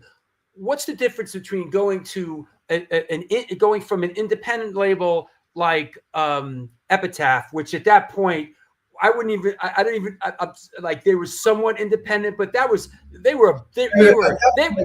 point they were neck and neck with Death Row Records for being the biggest independent label in the world. Okay, yeah. And you know, and with Epitaph, I mean, it was Rancid, No Effects, Down by Law, who might think Pennywise. I mean, they were just putting out big records, man. Of course. But what you have to understand is then you're a fish in the same pond with a Rancid, a No Effects, a Pennywise. You know what I mean? And it's, you know, and then when you look over at the major labels, you're like, well, they've got Blink-182, they've got Green Day. By that point, they had Offspring, you know, and you're like, well, that looks pretty good over there too. And you'd be like, you would be a bigger fish, so to speak, in their punk rock pond. Yeah. Right. So, you know, it's hindsight being 2020. I mean, maybe it wasn't necessarily the best move, but you know, at the time it seemed like a good idea. We went over there. And when you first signed, I mean, the reason you go to a major label is basically money, right? I mean, let's be brutally honest here. Like you know, like I can here's an example. Here's a brass tacks financial example. The photograph on the back of the Go record, right? The photograph cost more than FDTW did to make. Wow. Right? Like it's just like, you know, and then you get to go on tour in a bus because the label's paying for it. And you get to take your friends on tour as crew guys, even though it's just your friends hanging out. You know what I mean? So it's a very different ride. And one that I think any band that gets the opportunity to maybe should take advantage of because it's a cool experience. But it is when you get on a major label, you become very much part of the music business. You know what I mean? And it's like put up or shut up. And for whatever reason, we didn't put up. Like I remember, like there it is. Look at that. Who took it? Do you remember? I don't remember, but I probably made more money on the record than I did. Yeah. So, yeah. So look. Anyway, so So I remember like we would go to the label before we were making the record and during the record, it was like, oh my God, H2O's here. Yo, everyone come out of your office, say hi to H2O. And like, oh my God, H2O's in the building. And you're like, man, this is awesome. This is like, we're rock stars here. This is such a classic story. Like it's, you know, and then we went back the next time and it was like, and it was somebody else's Go record underneath the receptionist and exactly. And then when the record came out and didn't do, you know, what they were expected to do, you go back and it's like, oh, hey, what's up, guys? Oh, they can't see you right now. They're busy. You know what I mean? Hans was always cool. Hans Haydat was always cool, always looked out for us, made sure that when it was time for us to leave the label, we were able to get off the label and we didn't get trapped in some like contractual purgatory. So, you know, he was awesome the whole time. But yeah, it was interesting detour. Contractual purgatory. That's you know how that goes, man. Yeah. Tie bands up for years unable to do stuff. Yeah. And then, you know, you did manage to orchestrate an exit and then I mean, and I think was it event, and then Nothing to Prove was and Don't Forget Your Roots and Use Your Voice. So we're on, Bridge 9, Bridge which 9 is yeah. To this day, we've never signed a contract with Bridge 9. It's just handshake deal. You know what I mean? It's like Bridge 9. If Bridge 9 is to labels what we are to bands, you know what I mean? Like it's like it's like, they came up at the same time as us. Like, you look someone in the eye, you shake hand. You don't need a contract. That is the contract. They've always been gracious for us. And then Nothing to Prove was sort of our comeback record after the major label. I mean, major label. I'll call it a major label debacle. It's kind of how it felt to me. Yeah. That was if you want to talk about high points, I would say FTTW and Nothing to Prove are like right up there with each other. Yeah. I mean, I assume for a couple young guys, I mean, it's traumatizing, you basically when you move it to a major label like you did, you're basically going from like the $5 crap, the $5 blackjack table, you're moving it up to like the $100 blackjack table. And like you said, it's just like, hey, we're going to do this music video and this big time director is going to direct it. And the budget's going to be astronomical. And we're going to have this super hot photographer shoot the back of your record. And his fee is astronomical. And you know what? It's all recouped. It's all going to be recouped on your end. So don't even blink. Hey, you want to play with the big boys, don't you? And it's not an accurate description. I mean, it's kind of how it is. And then not to mention, just like at the time, like, it was like the very early stages of the internet. So it was like message boards and people emailing you. Man, we got blasted. Like it was like, like you sold out, fuck the scene, you're going for the green, all that stuff. And all we ever did was like, when we did Late Night with Conan O'Brien, right, which was one of the things being on a major label allowed us to do. If you look, we're all wearing either our friends' brands or other hardcore band t-shirts. We've taken duct tape, and taped the logos and names of our friends' bands on our amps to try and big them up. Like we really tried to like bring as many people on the ride as we could. Yeah. You know what I mean? But we caught a lot of slack for it. Yeah, it's a tough thing. That was the time back then. Yes, it was a one record deal with MCA, right? There was like wasn't there like a weird little EP thing also? Yeah, we did the All You Want EP. Yeah. Which just sort of came and went. Which they didn't really do. And we did a live record. Oh. Where I think it was All We Want. And I think side B was a live record because I remember we got sued by Nelly. Remember Nelly, like the rapper? Why would Nelly be suing H2O? Well, maybe suing is an exaggeration, but he gets paid off it because it was live from CB's. And if you remember CB's in the summer, it was mighty hot in that room. And Toby goes, "It's getting hot in here," holds out the mic, and the crowd respond with, "So take off all your clothes." That's it, right? It's a little call and response. I don't know how they caught it, but I guess Nelly's people were like, "Wow, that's our line.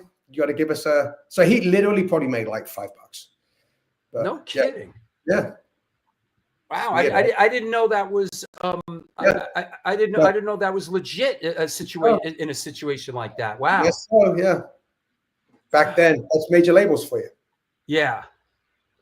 Yeah. James says, you're gotten too big when you can get sued. Yeah. We're on that big time MCA tip. It's true. We had to deal with. It's true. It's like healthcare in America. It's like you don't want to make too much money, or you're going to have to pay for your own healthcare. It's interesting. Hey, have you seen your hardcore trading card? No. Yeah, you haven't seen this? Do I have one? Yeah. Oh, look at that. Yeah. Between the New York Hardcore Chronicles Live and this trading card, it's been a big day. A big day. That's awesome. These are Joshua Hurst makes these. This is we were cool. chatting. We were chatting back and forth. I didn't realize he was putting it together. Thank you, Joshua. Yeah, and the back is really cool. Let me show you the back. The back. To be honest with you, he sent this to me. This is how I picked up on on The scalp thing. yes, because Yeah, on the 'cause back he of the car, asked on the me back when of the card, and I said to him, "What's scalp lock?" And he said, "Metal band from the UK." And I went, "Okay, I get it." Wow, Yeah, that's awesome. yeah, Yeah, yeah. that was wow. I wondered where you got that from, because I was like, it's funny because he asked me if you in any bands. I was like, well, I did this 3 gigs with this one band that wound up making records. He goes, "Give me the name," and I was like, there it is. Thank you, Yeah. Joshua. That's awesome. I'm Yeah. humbled. And your personal trivia. In addition to his bands, Adam works as a personal trainer at Crave Personal Training in Huntington Beach. He also has his own website, The Physical Culturalist, devoted to health and fitness. That's He right. offers one-on-one, in-person, and remote training, plus a YouTube channel that provides additional support. That's right. Let's go there. Oh, go to the physicalculturalist.com. You go to the YouTube channel, because that's kind of, if you can. I got to.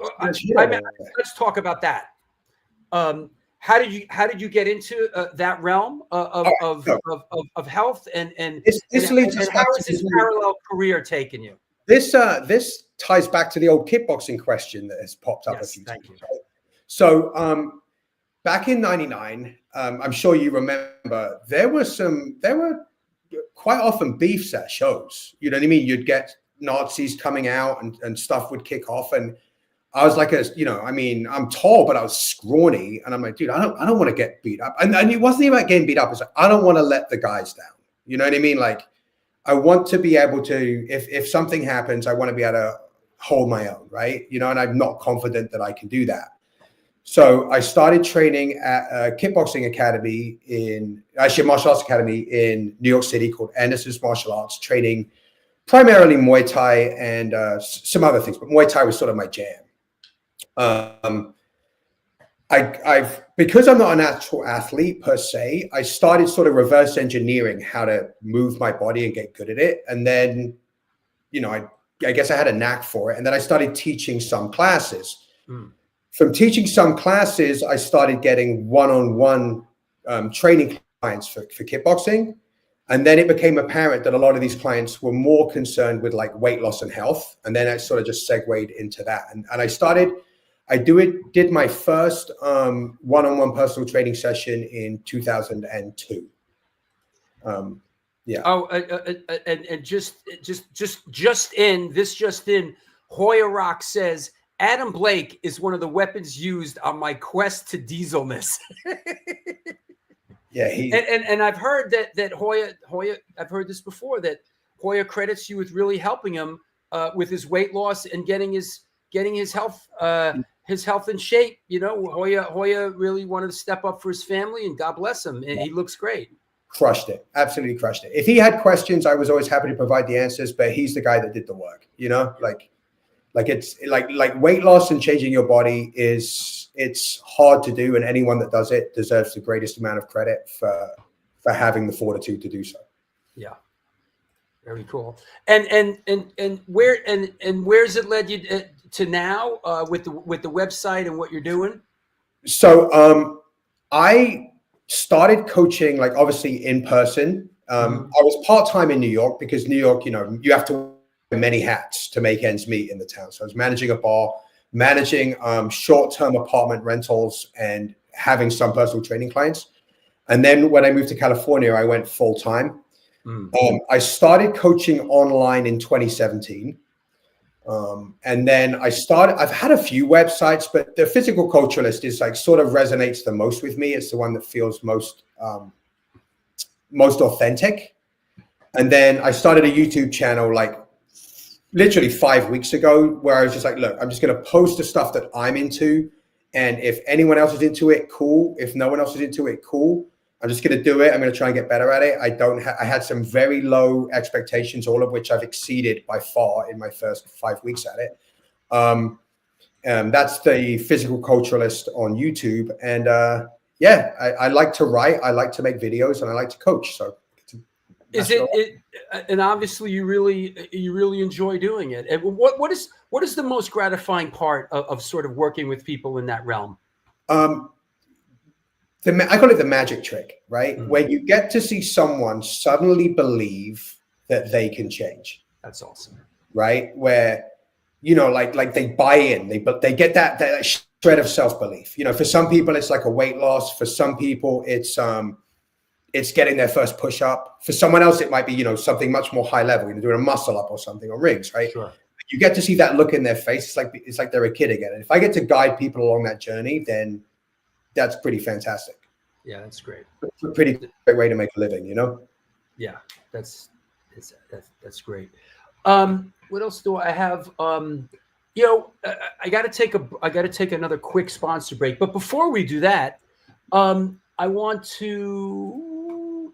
So you became an American citizen fairly recently, right? Yeah, I did just a couple of years ago. Yeah, which is Tell us about your journey. Tell us about your journey and what it meant to you. So when I first came to America, let me rewind it. Actually, let me go back to when I was a kid. When I was a kid, like America to me were the good guys, like unequivocally. Like if America was right on. Like whatever America was on board with, I was on board with. And I think that's true for a lot of people all over the world. And you know, at that point, right, it was a place we all looked at as like they've got it dialed in. And then when I moved here, I was originally here on what's called a P1, which is a member of a musical group visa. Later, I became an O1, which is, check this out, an alien of extraordinary ability. That's what my visa declared that I was, right? I didn't know such things existed. There you go. I'm an alien. I'm like Superman. I'm an alien of extraordinary ability. And then, Right. you know, I had that for many years. I met my wife. We got married. My wife was not an American citizen when we first met. She was here on a green card. She got her citizenship after we were married. I know this is my home, both, you know, where I live, and it's also where my spirit is. I consider myself someone that's been given so many gifts by this country that, you know, once I got my green card, it was just a matter of time till I applied for citizenship. It is an intimidating process. It is not cheap, but I did it, and I did the Pledge of Allegiance a couple of years ago, and am a very proud American citizen now. That's awesome. Yeah. That's great. And do you, is it one or the other, or do you can hold dual? It depends. Like America is totally cool with you being both, and I am both. I'm English American. It depends on the other countries. So some countries are kind of like it's us or America.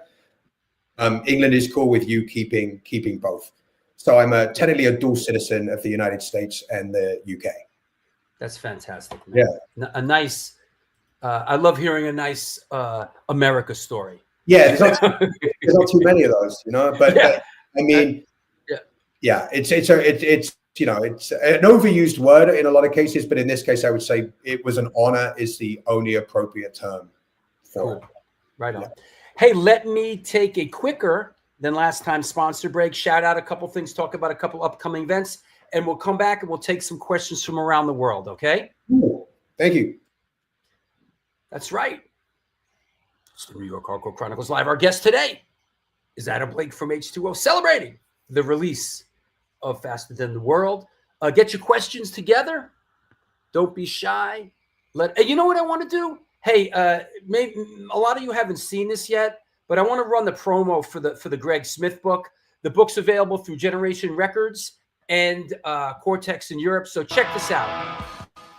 What's happening? This is filmmaker, musician, and the host of the New York Hardcore Chronicles Live, Drew Stone. And I want to talk to you about an incredible project that's near and dear to my heart that's finally coming to fruition after many, many years. I'm talking about London 77, The Lost Archive, the photography of Gregory Rudolph Smith. This is an incredible, never-before-seen look at a musical era that changed the face of modern music. Buried and forgotten for more than 45 years, these incredible photos have thankfully been rediscovered. For 8 months, in 1977 and 1978, Smith documented the golden age of the punk era in London. Never before seen photos of Adam and the Ants, Generation X, Susie and the Banshees, Crass, X-Ray Specs, Don Letts, The Slits, and many, many others are documented during this pivotal moment in musical history. I want to give you a little backstory. Greg Smith is a family friend who was my father, who was a film director's cameraman for many years, did many commercials with him. And later on, he was behind the lens during the golden age of music videos when we did some of the great videos of the 90s, like Onyx Slam, Typo Negative Black #1, and Run DMC, Biohazard, Tales from the Hard Side. This incredible archive was buried in a storage unit for decades and heading for the dumpster before Greg gifted them to me. And with the help of Generation Records, we put this project together. This is a rare glimpse into the vibrant time of this embryonic movement, and they have been compiled into a beautiful tabletop book that is now available for the public for the first time. There it is in all its glory. This is important stuff, and we're really excited that the public is finally going to be able to enjoy this incredible archive. I hope that you enjoy this passion project. London 77, The Lost Archive, the photography of Gregory Rudolph Smith, at least half as much as we did putting it together. Thank you.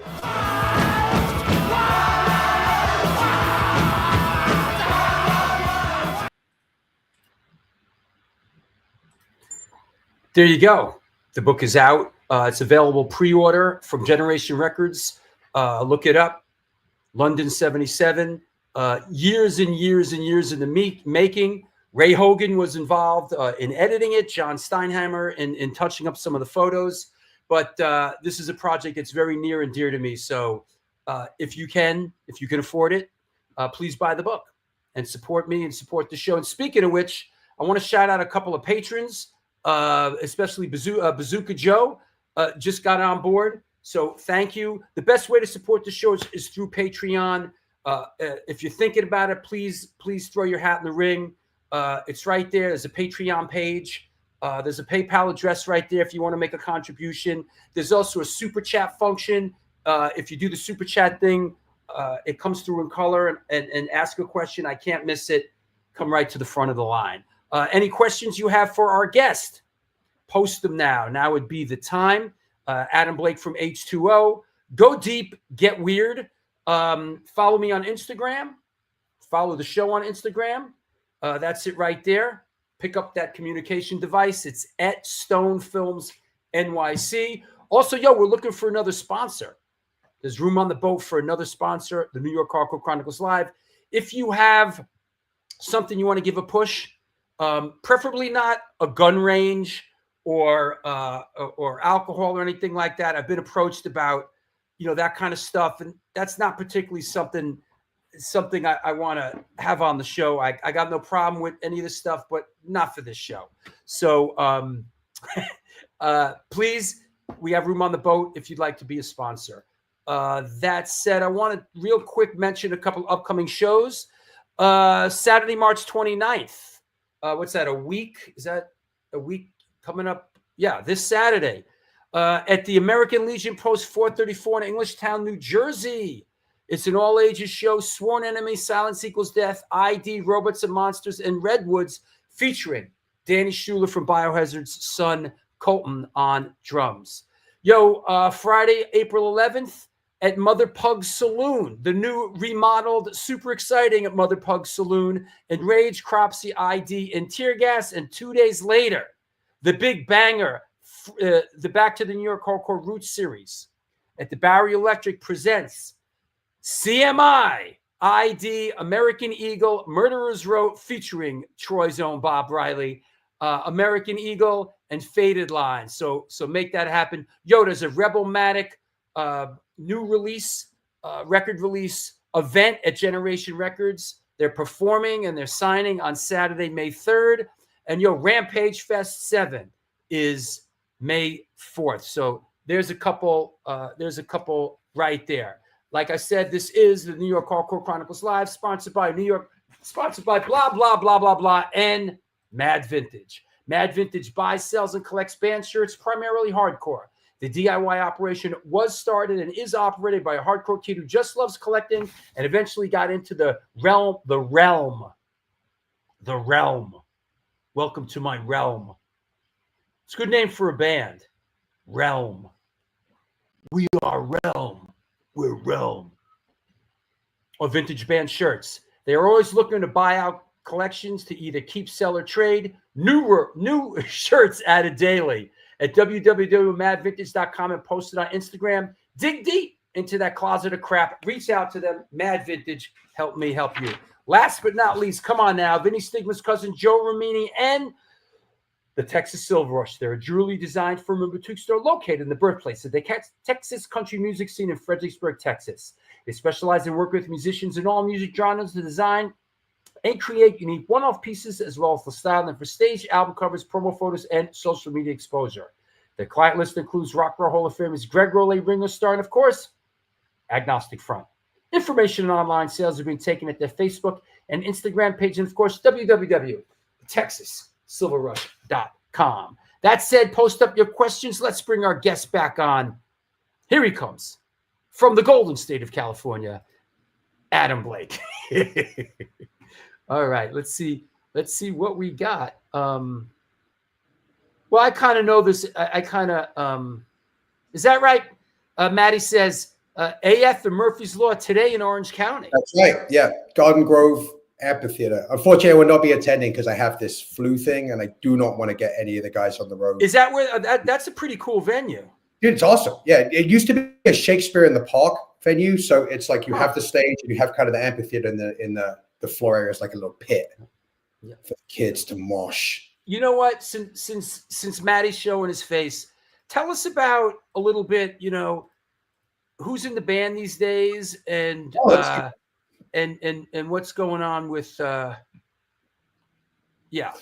Okay, so this picture. So we have myself, Toby Raymond Morse, Russell Allen Pistachio. We've been in it for a minute.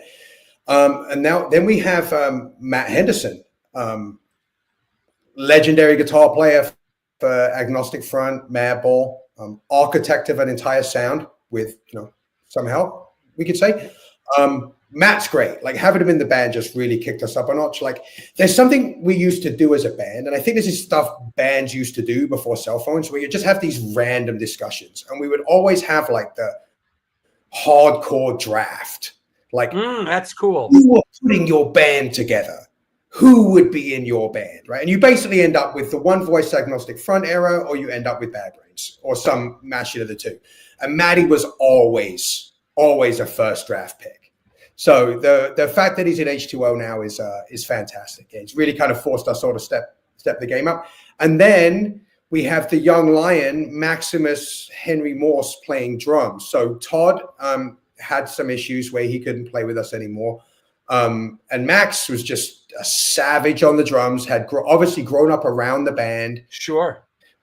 Been on tour with us a bunch, and it just was a perfect fit for him to come in. And for a band like us, you want someone behind the kit who sounds like a super energetic skater surf punk kid. So we decided to get ourselves a super energetic skater surf punk kid and put him behind the kit. And you know what? It adds 10 years to the band when you get a teenage drummer. It's amazing. It really has given us a real kick in the ass having that much energy behind the kit. Like, it's really pushed us all up. So yeah, I really think we're sounding good, and the vibes are amazing on tour. So and it's great too that, I mean, of course, like you said, Todd is a member of the band, and both Todds. They're both like, they're in H2O. They're just not performing members. You know what I mean? But they're like a family thing. Like, it goes beyond just That's very cool. And you know what? Matty Henderson. The trade for Matty Henderson for Todd Morse, that's a good trade. Good trade there. Strong. It's strong. Yeah. All right. Let me field a couple of questions here. This is interesting. Brian asks, "Hey Adam, what are some American traditions that you think are weird? Also, is the current lineup of H2O working on new music?" So American traditions I think are weird. Thanksgiving's kind of a weird one. Because I just don't get it. Like, it doesn't sound like you would say. It sounds like you jacked somebody and then you said thank you. Let me think. What else? Baseball's weird. I don't get it. It's a little strange. Like, I came too late, so I'm just like, that guy hits the ball with the stick and then he runs in a circle, right? That's the game. And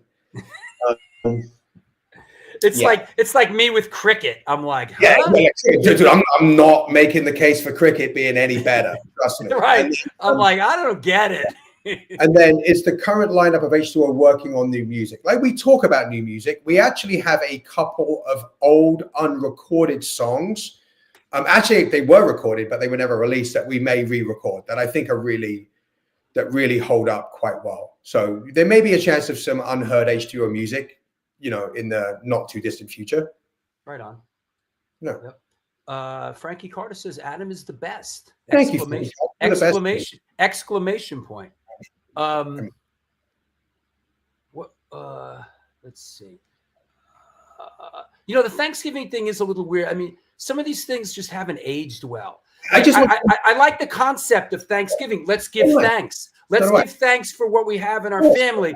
But what's tied to it is a little weird, you know?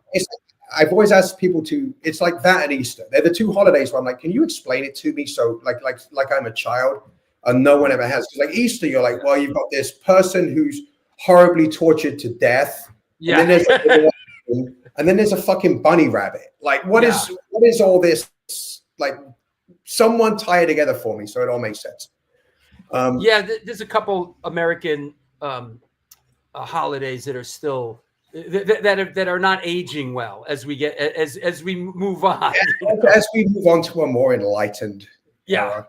Yeah. You know, Columbus Day is another one. Like, you know, Columbus, you know, it's like, Christopher Columbus. Yeah. Ooh, bad one. I mean, trust me, back there, we have our share of stuff. Yeah, like that's right. Yeah, right. Yeah. Good one, Gajewski. Top 4 or 5 hardcore bands or records? Oof. Should have prepared for this. Top 4 or 5 hardcore bands. I have to put Bad Brains as probably my favorite hardcore band of all time. They were the first band that really just kind of blew me away. I know it's probably like a cliche answer, right? Gorilla Biscuits, for sure. Agnostic Front, without a doubt. Sick of It All. That's 4. You can have 4. There you go. Because if I do more, I'm going to leave someone out. I'm going to feel bad later. Yeah. Yeah. Oh, I can't hear you. Yeah, there you are. I'm sorry. Well, listen, this is a loaded question from Astoria Lou. What football team does he support from the UK? All right. So here's the facts. Like, so my big act of teenage rebellion was not watching football, like not being into it. Right. That was like, oh my gosh, it was wild in my family. But my family's team is Tottenham Hotspur. I tried to get into them during like that, you know, like 2019. I really made an effort, couldn't get into it. So now the England national team, that would be the only team that I really watch. Right on. I'm gonna segue this question with kind of like a what are you doing like lately here? Let me with this. Let me get this, coordinate this a little bit. Hey Adam, saw you guys in Manchester and Glasgow. Great shows. Are you going to be hitting UK Scotland again? And I'm putting this up as a reference. Now, answer that. Tell us about kind of what's going on. All right. So no plans for UK or Scotland in 25, but probably 2026. So what this is, kids, is the Bouncing Souls, H2O, and many other bands tour that we have coming up this year. So this is the first 2 legs of the East Coast F-Star CKU tour that we're doing. And yeah, it's going to be awesome. Like, I'm really excited to be touring with the Bouncing Souls. I think H2O and the Bouncing Souls, such a good energy, such a good vibe. And this is just the first half. Like, there's a whole other bunch of dates we haven't announced yet. So don't be bummed. We're coming to a lot more places on this one. Yeah, you got our friends. You got our friends from Jersey School Drugs on some of the shows. Yep. Yeah. It's gonna be awesome. Like I'm really excited for this. Like, we haven't toured the US in years. Like, is that right? For real, yeah. We'll do like sporadic weekends, but we haven't gone deep. So fly in, do a couple days and fly. Yeah. So we're gonna be hitting like places we haven't been in like probably a decade plus with a band that I think we just pair wonderfully with. Yeah, they're great guys. They bring out a fantastic crowd. So Yep. really looking forward to this one. That's fantastic. James asks, any newer bands that Adam just really likes? I think like a lot of people, I really appreciate Turnstile. Like I really like them. Like I'll genuinely listen to that band for pleasure. I like Speed. Toby got me hip to them. Other new bands, gosh, Drain. Like we toured with Drain. Like Yeah. they're fantastic. But I'm not really that on top of stuff. Like I feel like most of the music I listen to is stuff that I grew up listening to these days. I call it like my musical midlife crisis. Like it's all the stuff I listened to when I was younger. Like I'm back listening to even if I haven't rocked it in like 30 years. Sure. So that's mostly what I'm listening to. Yeah. I can answer this one and this one for you. Adam, will you play the 30th anniversary of Mantra tour over here in Germany? Probably not, because Adam's pretty wrapped up with H2O. That's going to be a no, dog. And also they have a great lineup. Like the guy that's playing bass for Shelter at the moment, Chris, he's actually my senior in Shelter. He was on the record before Mantra, and then he came back later in the game. So all credit to him. You know, it's a different band now, and I hope that those guys have fun. You know, it's a great record, and I think it's well worth celebrating. Fantastic. Darren asks, other than hearing Iron Maiden, was there any other metal bands that you got into? I mean, all of them, right? Like Slayer, Anthrax, Megadeth, Metallica, Motorhead, Saxon, Sabbath, Ozzy solo stuff, Dio. You know, like I said, like I wasn't kidding. Like if it was slightly evil and it had like distorted guitars, your boy was down. Makes sense. Question: What is your most favorite, the best and worst thing about being on the road with Matt Henderson?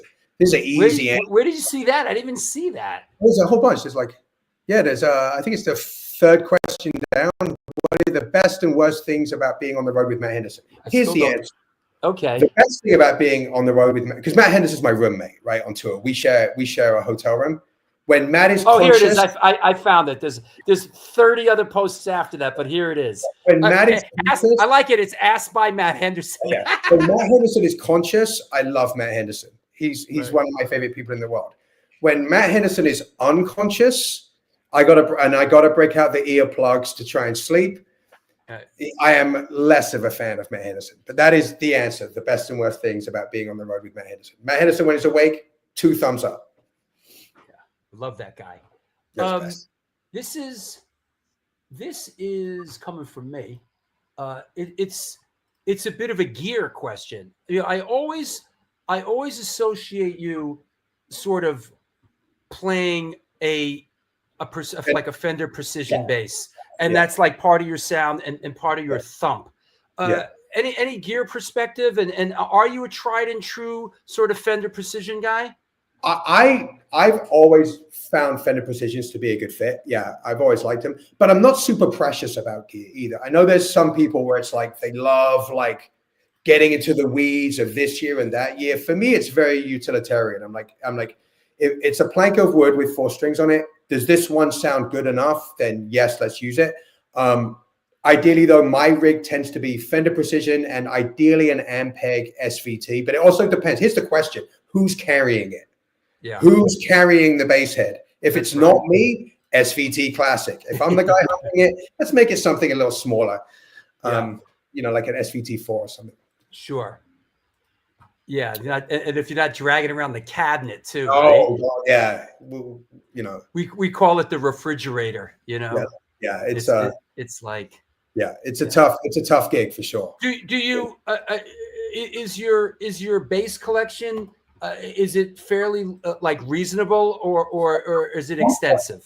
At one point, it got a little bit out of hand, but now I think I'm down to 3. I got a Fender Precision, which is my road bass, a Fender Jazz, which is my backup road bass, and over there I've got like the Fender Jazz Deluxe. I think it's like a spaceship. Like there's so many knobs and bells and whistles, like the Geddy Lee bass.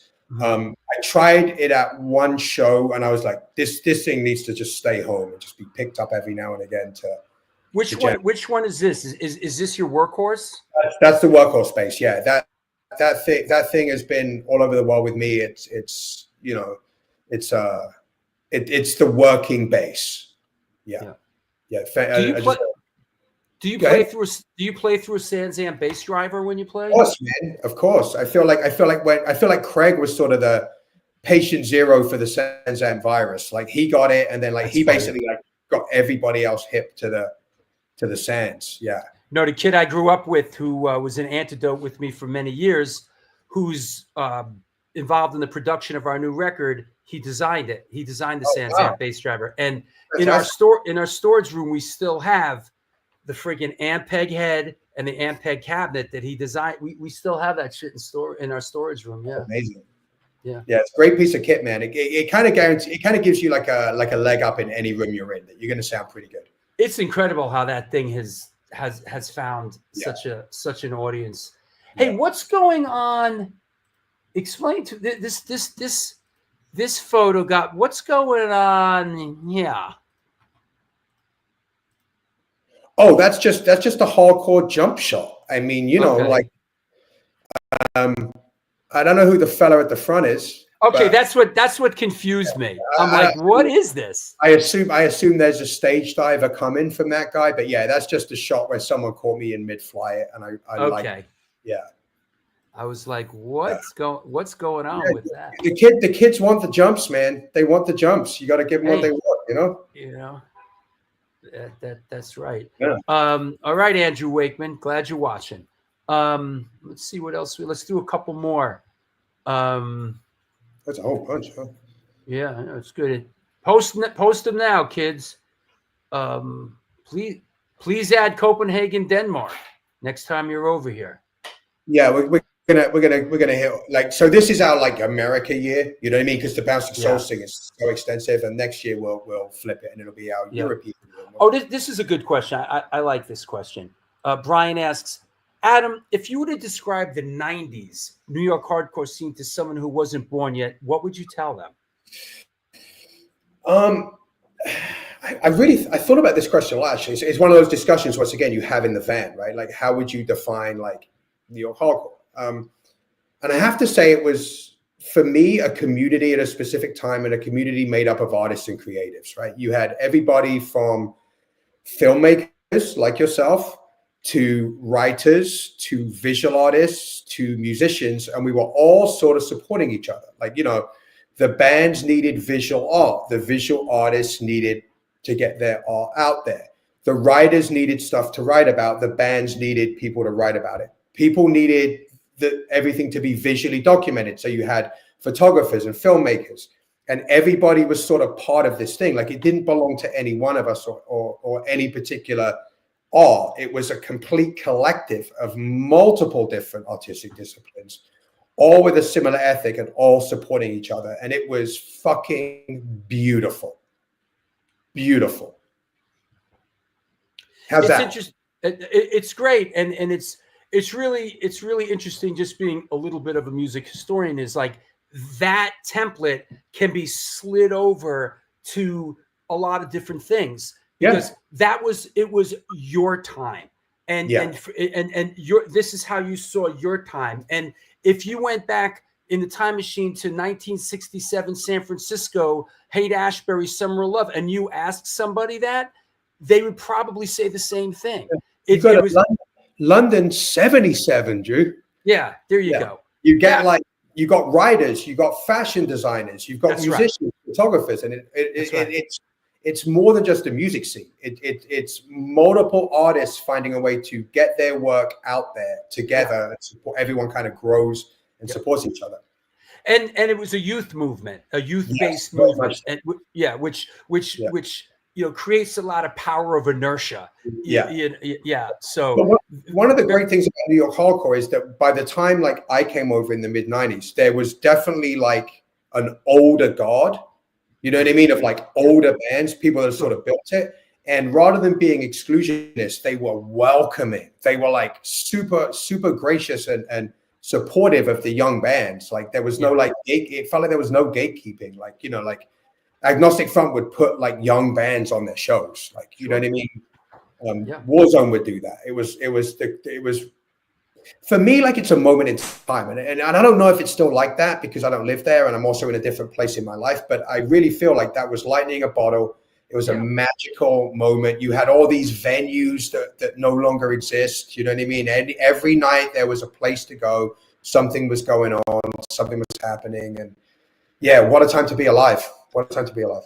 You know, one thing I love about history and musical history and what we do is there's kids out there right now that feel that same way about the town they're in and the city they're in and the bands they're in and the scene they're a part of. And you know, it's fantastic. I love that personal realization I had a while back about how, listen, these, you know, people say, oh, you know, back in the day, this and that, you know, these are the good times right here, right now. This is what's happening, you know, and like, look at Baltimore. Like Baltimore has like its own record labels. It's got a ton of bands. It's got photographers. It's got writers, and they've got, you know, their scene popping off right now. You know what I mean? This is sort of their time, and who knows where that will grow to. But yeah, if I were to describe New York City hardcore in the mid '90s, that's about how. And you know what? If I was to describe the early Boston scene in 1981 that I was a part of, or the early when I moved back to New York in 1983 and was a part of, those are my Adam Blake speaks for me as well. So it's fantastic. Here's this is as a last one. This one made me kind of chuckle out loud. Any old H2O Madball stories? Guilty by association? No.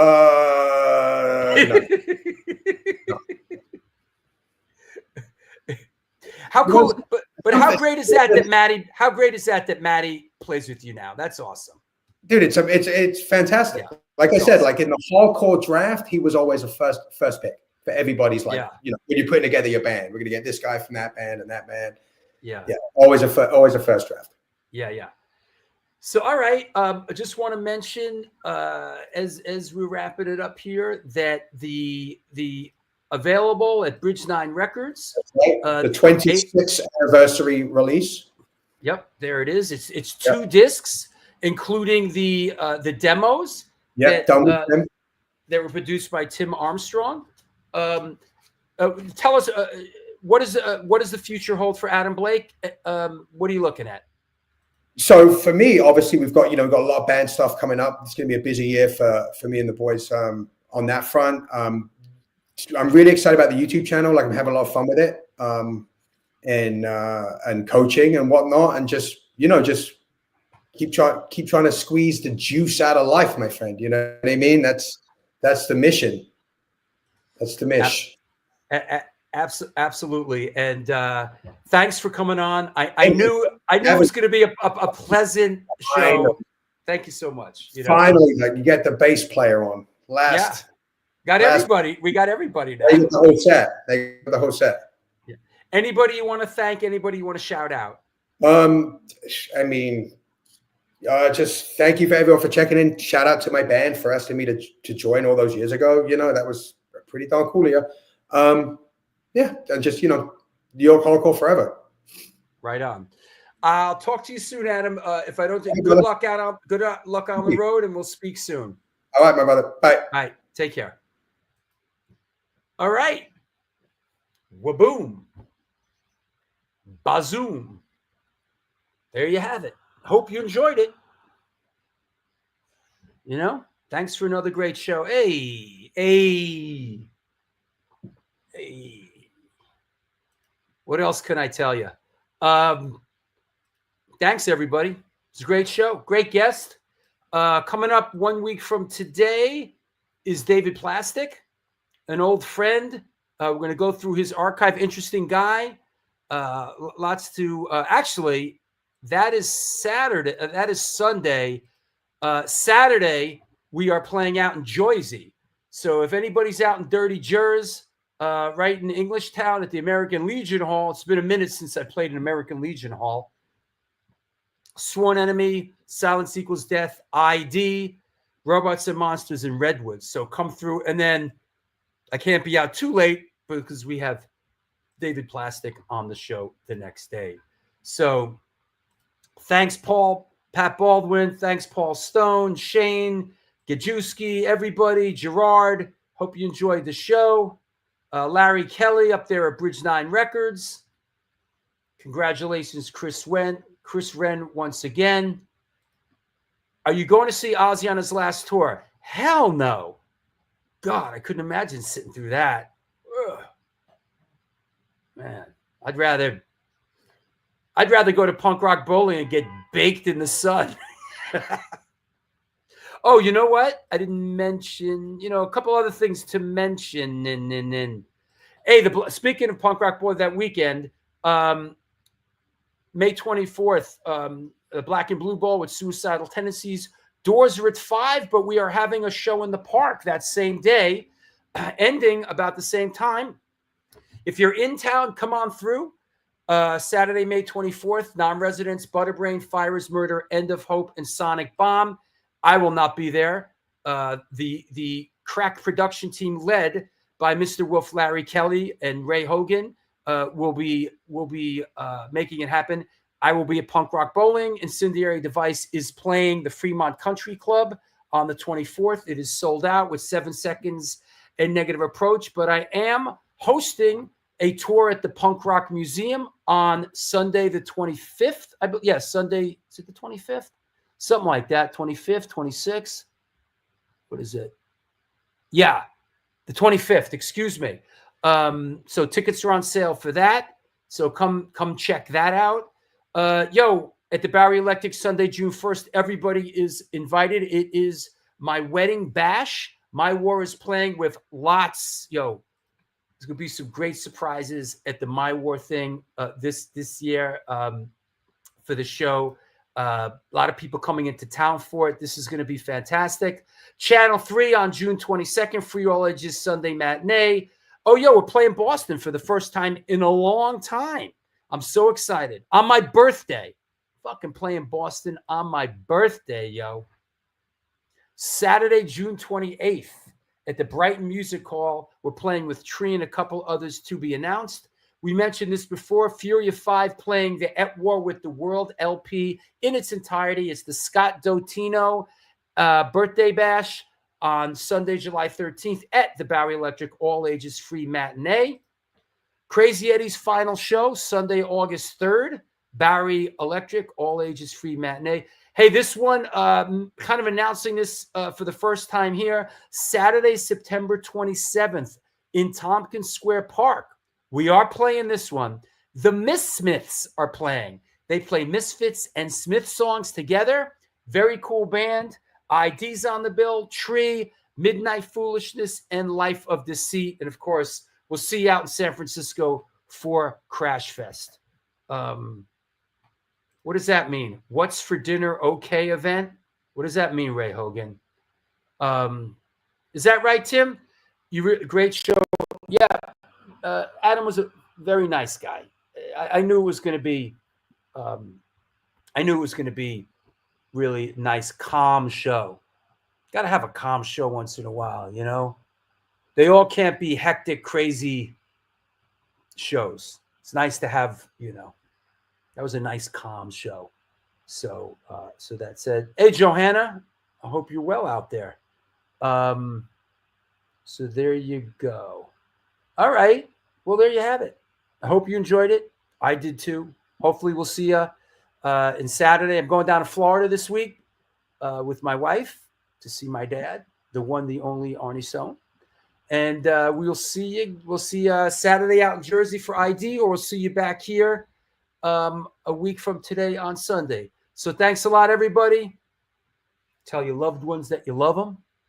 It's important in this short life that we have. Have a great evening as well. Let's go get something to eat. Everybody in Europe, good night. Until then, do good things. And I'm sure of this, good things will come to you.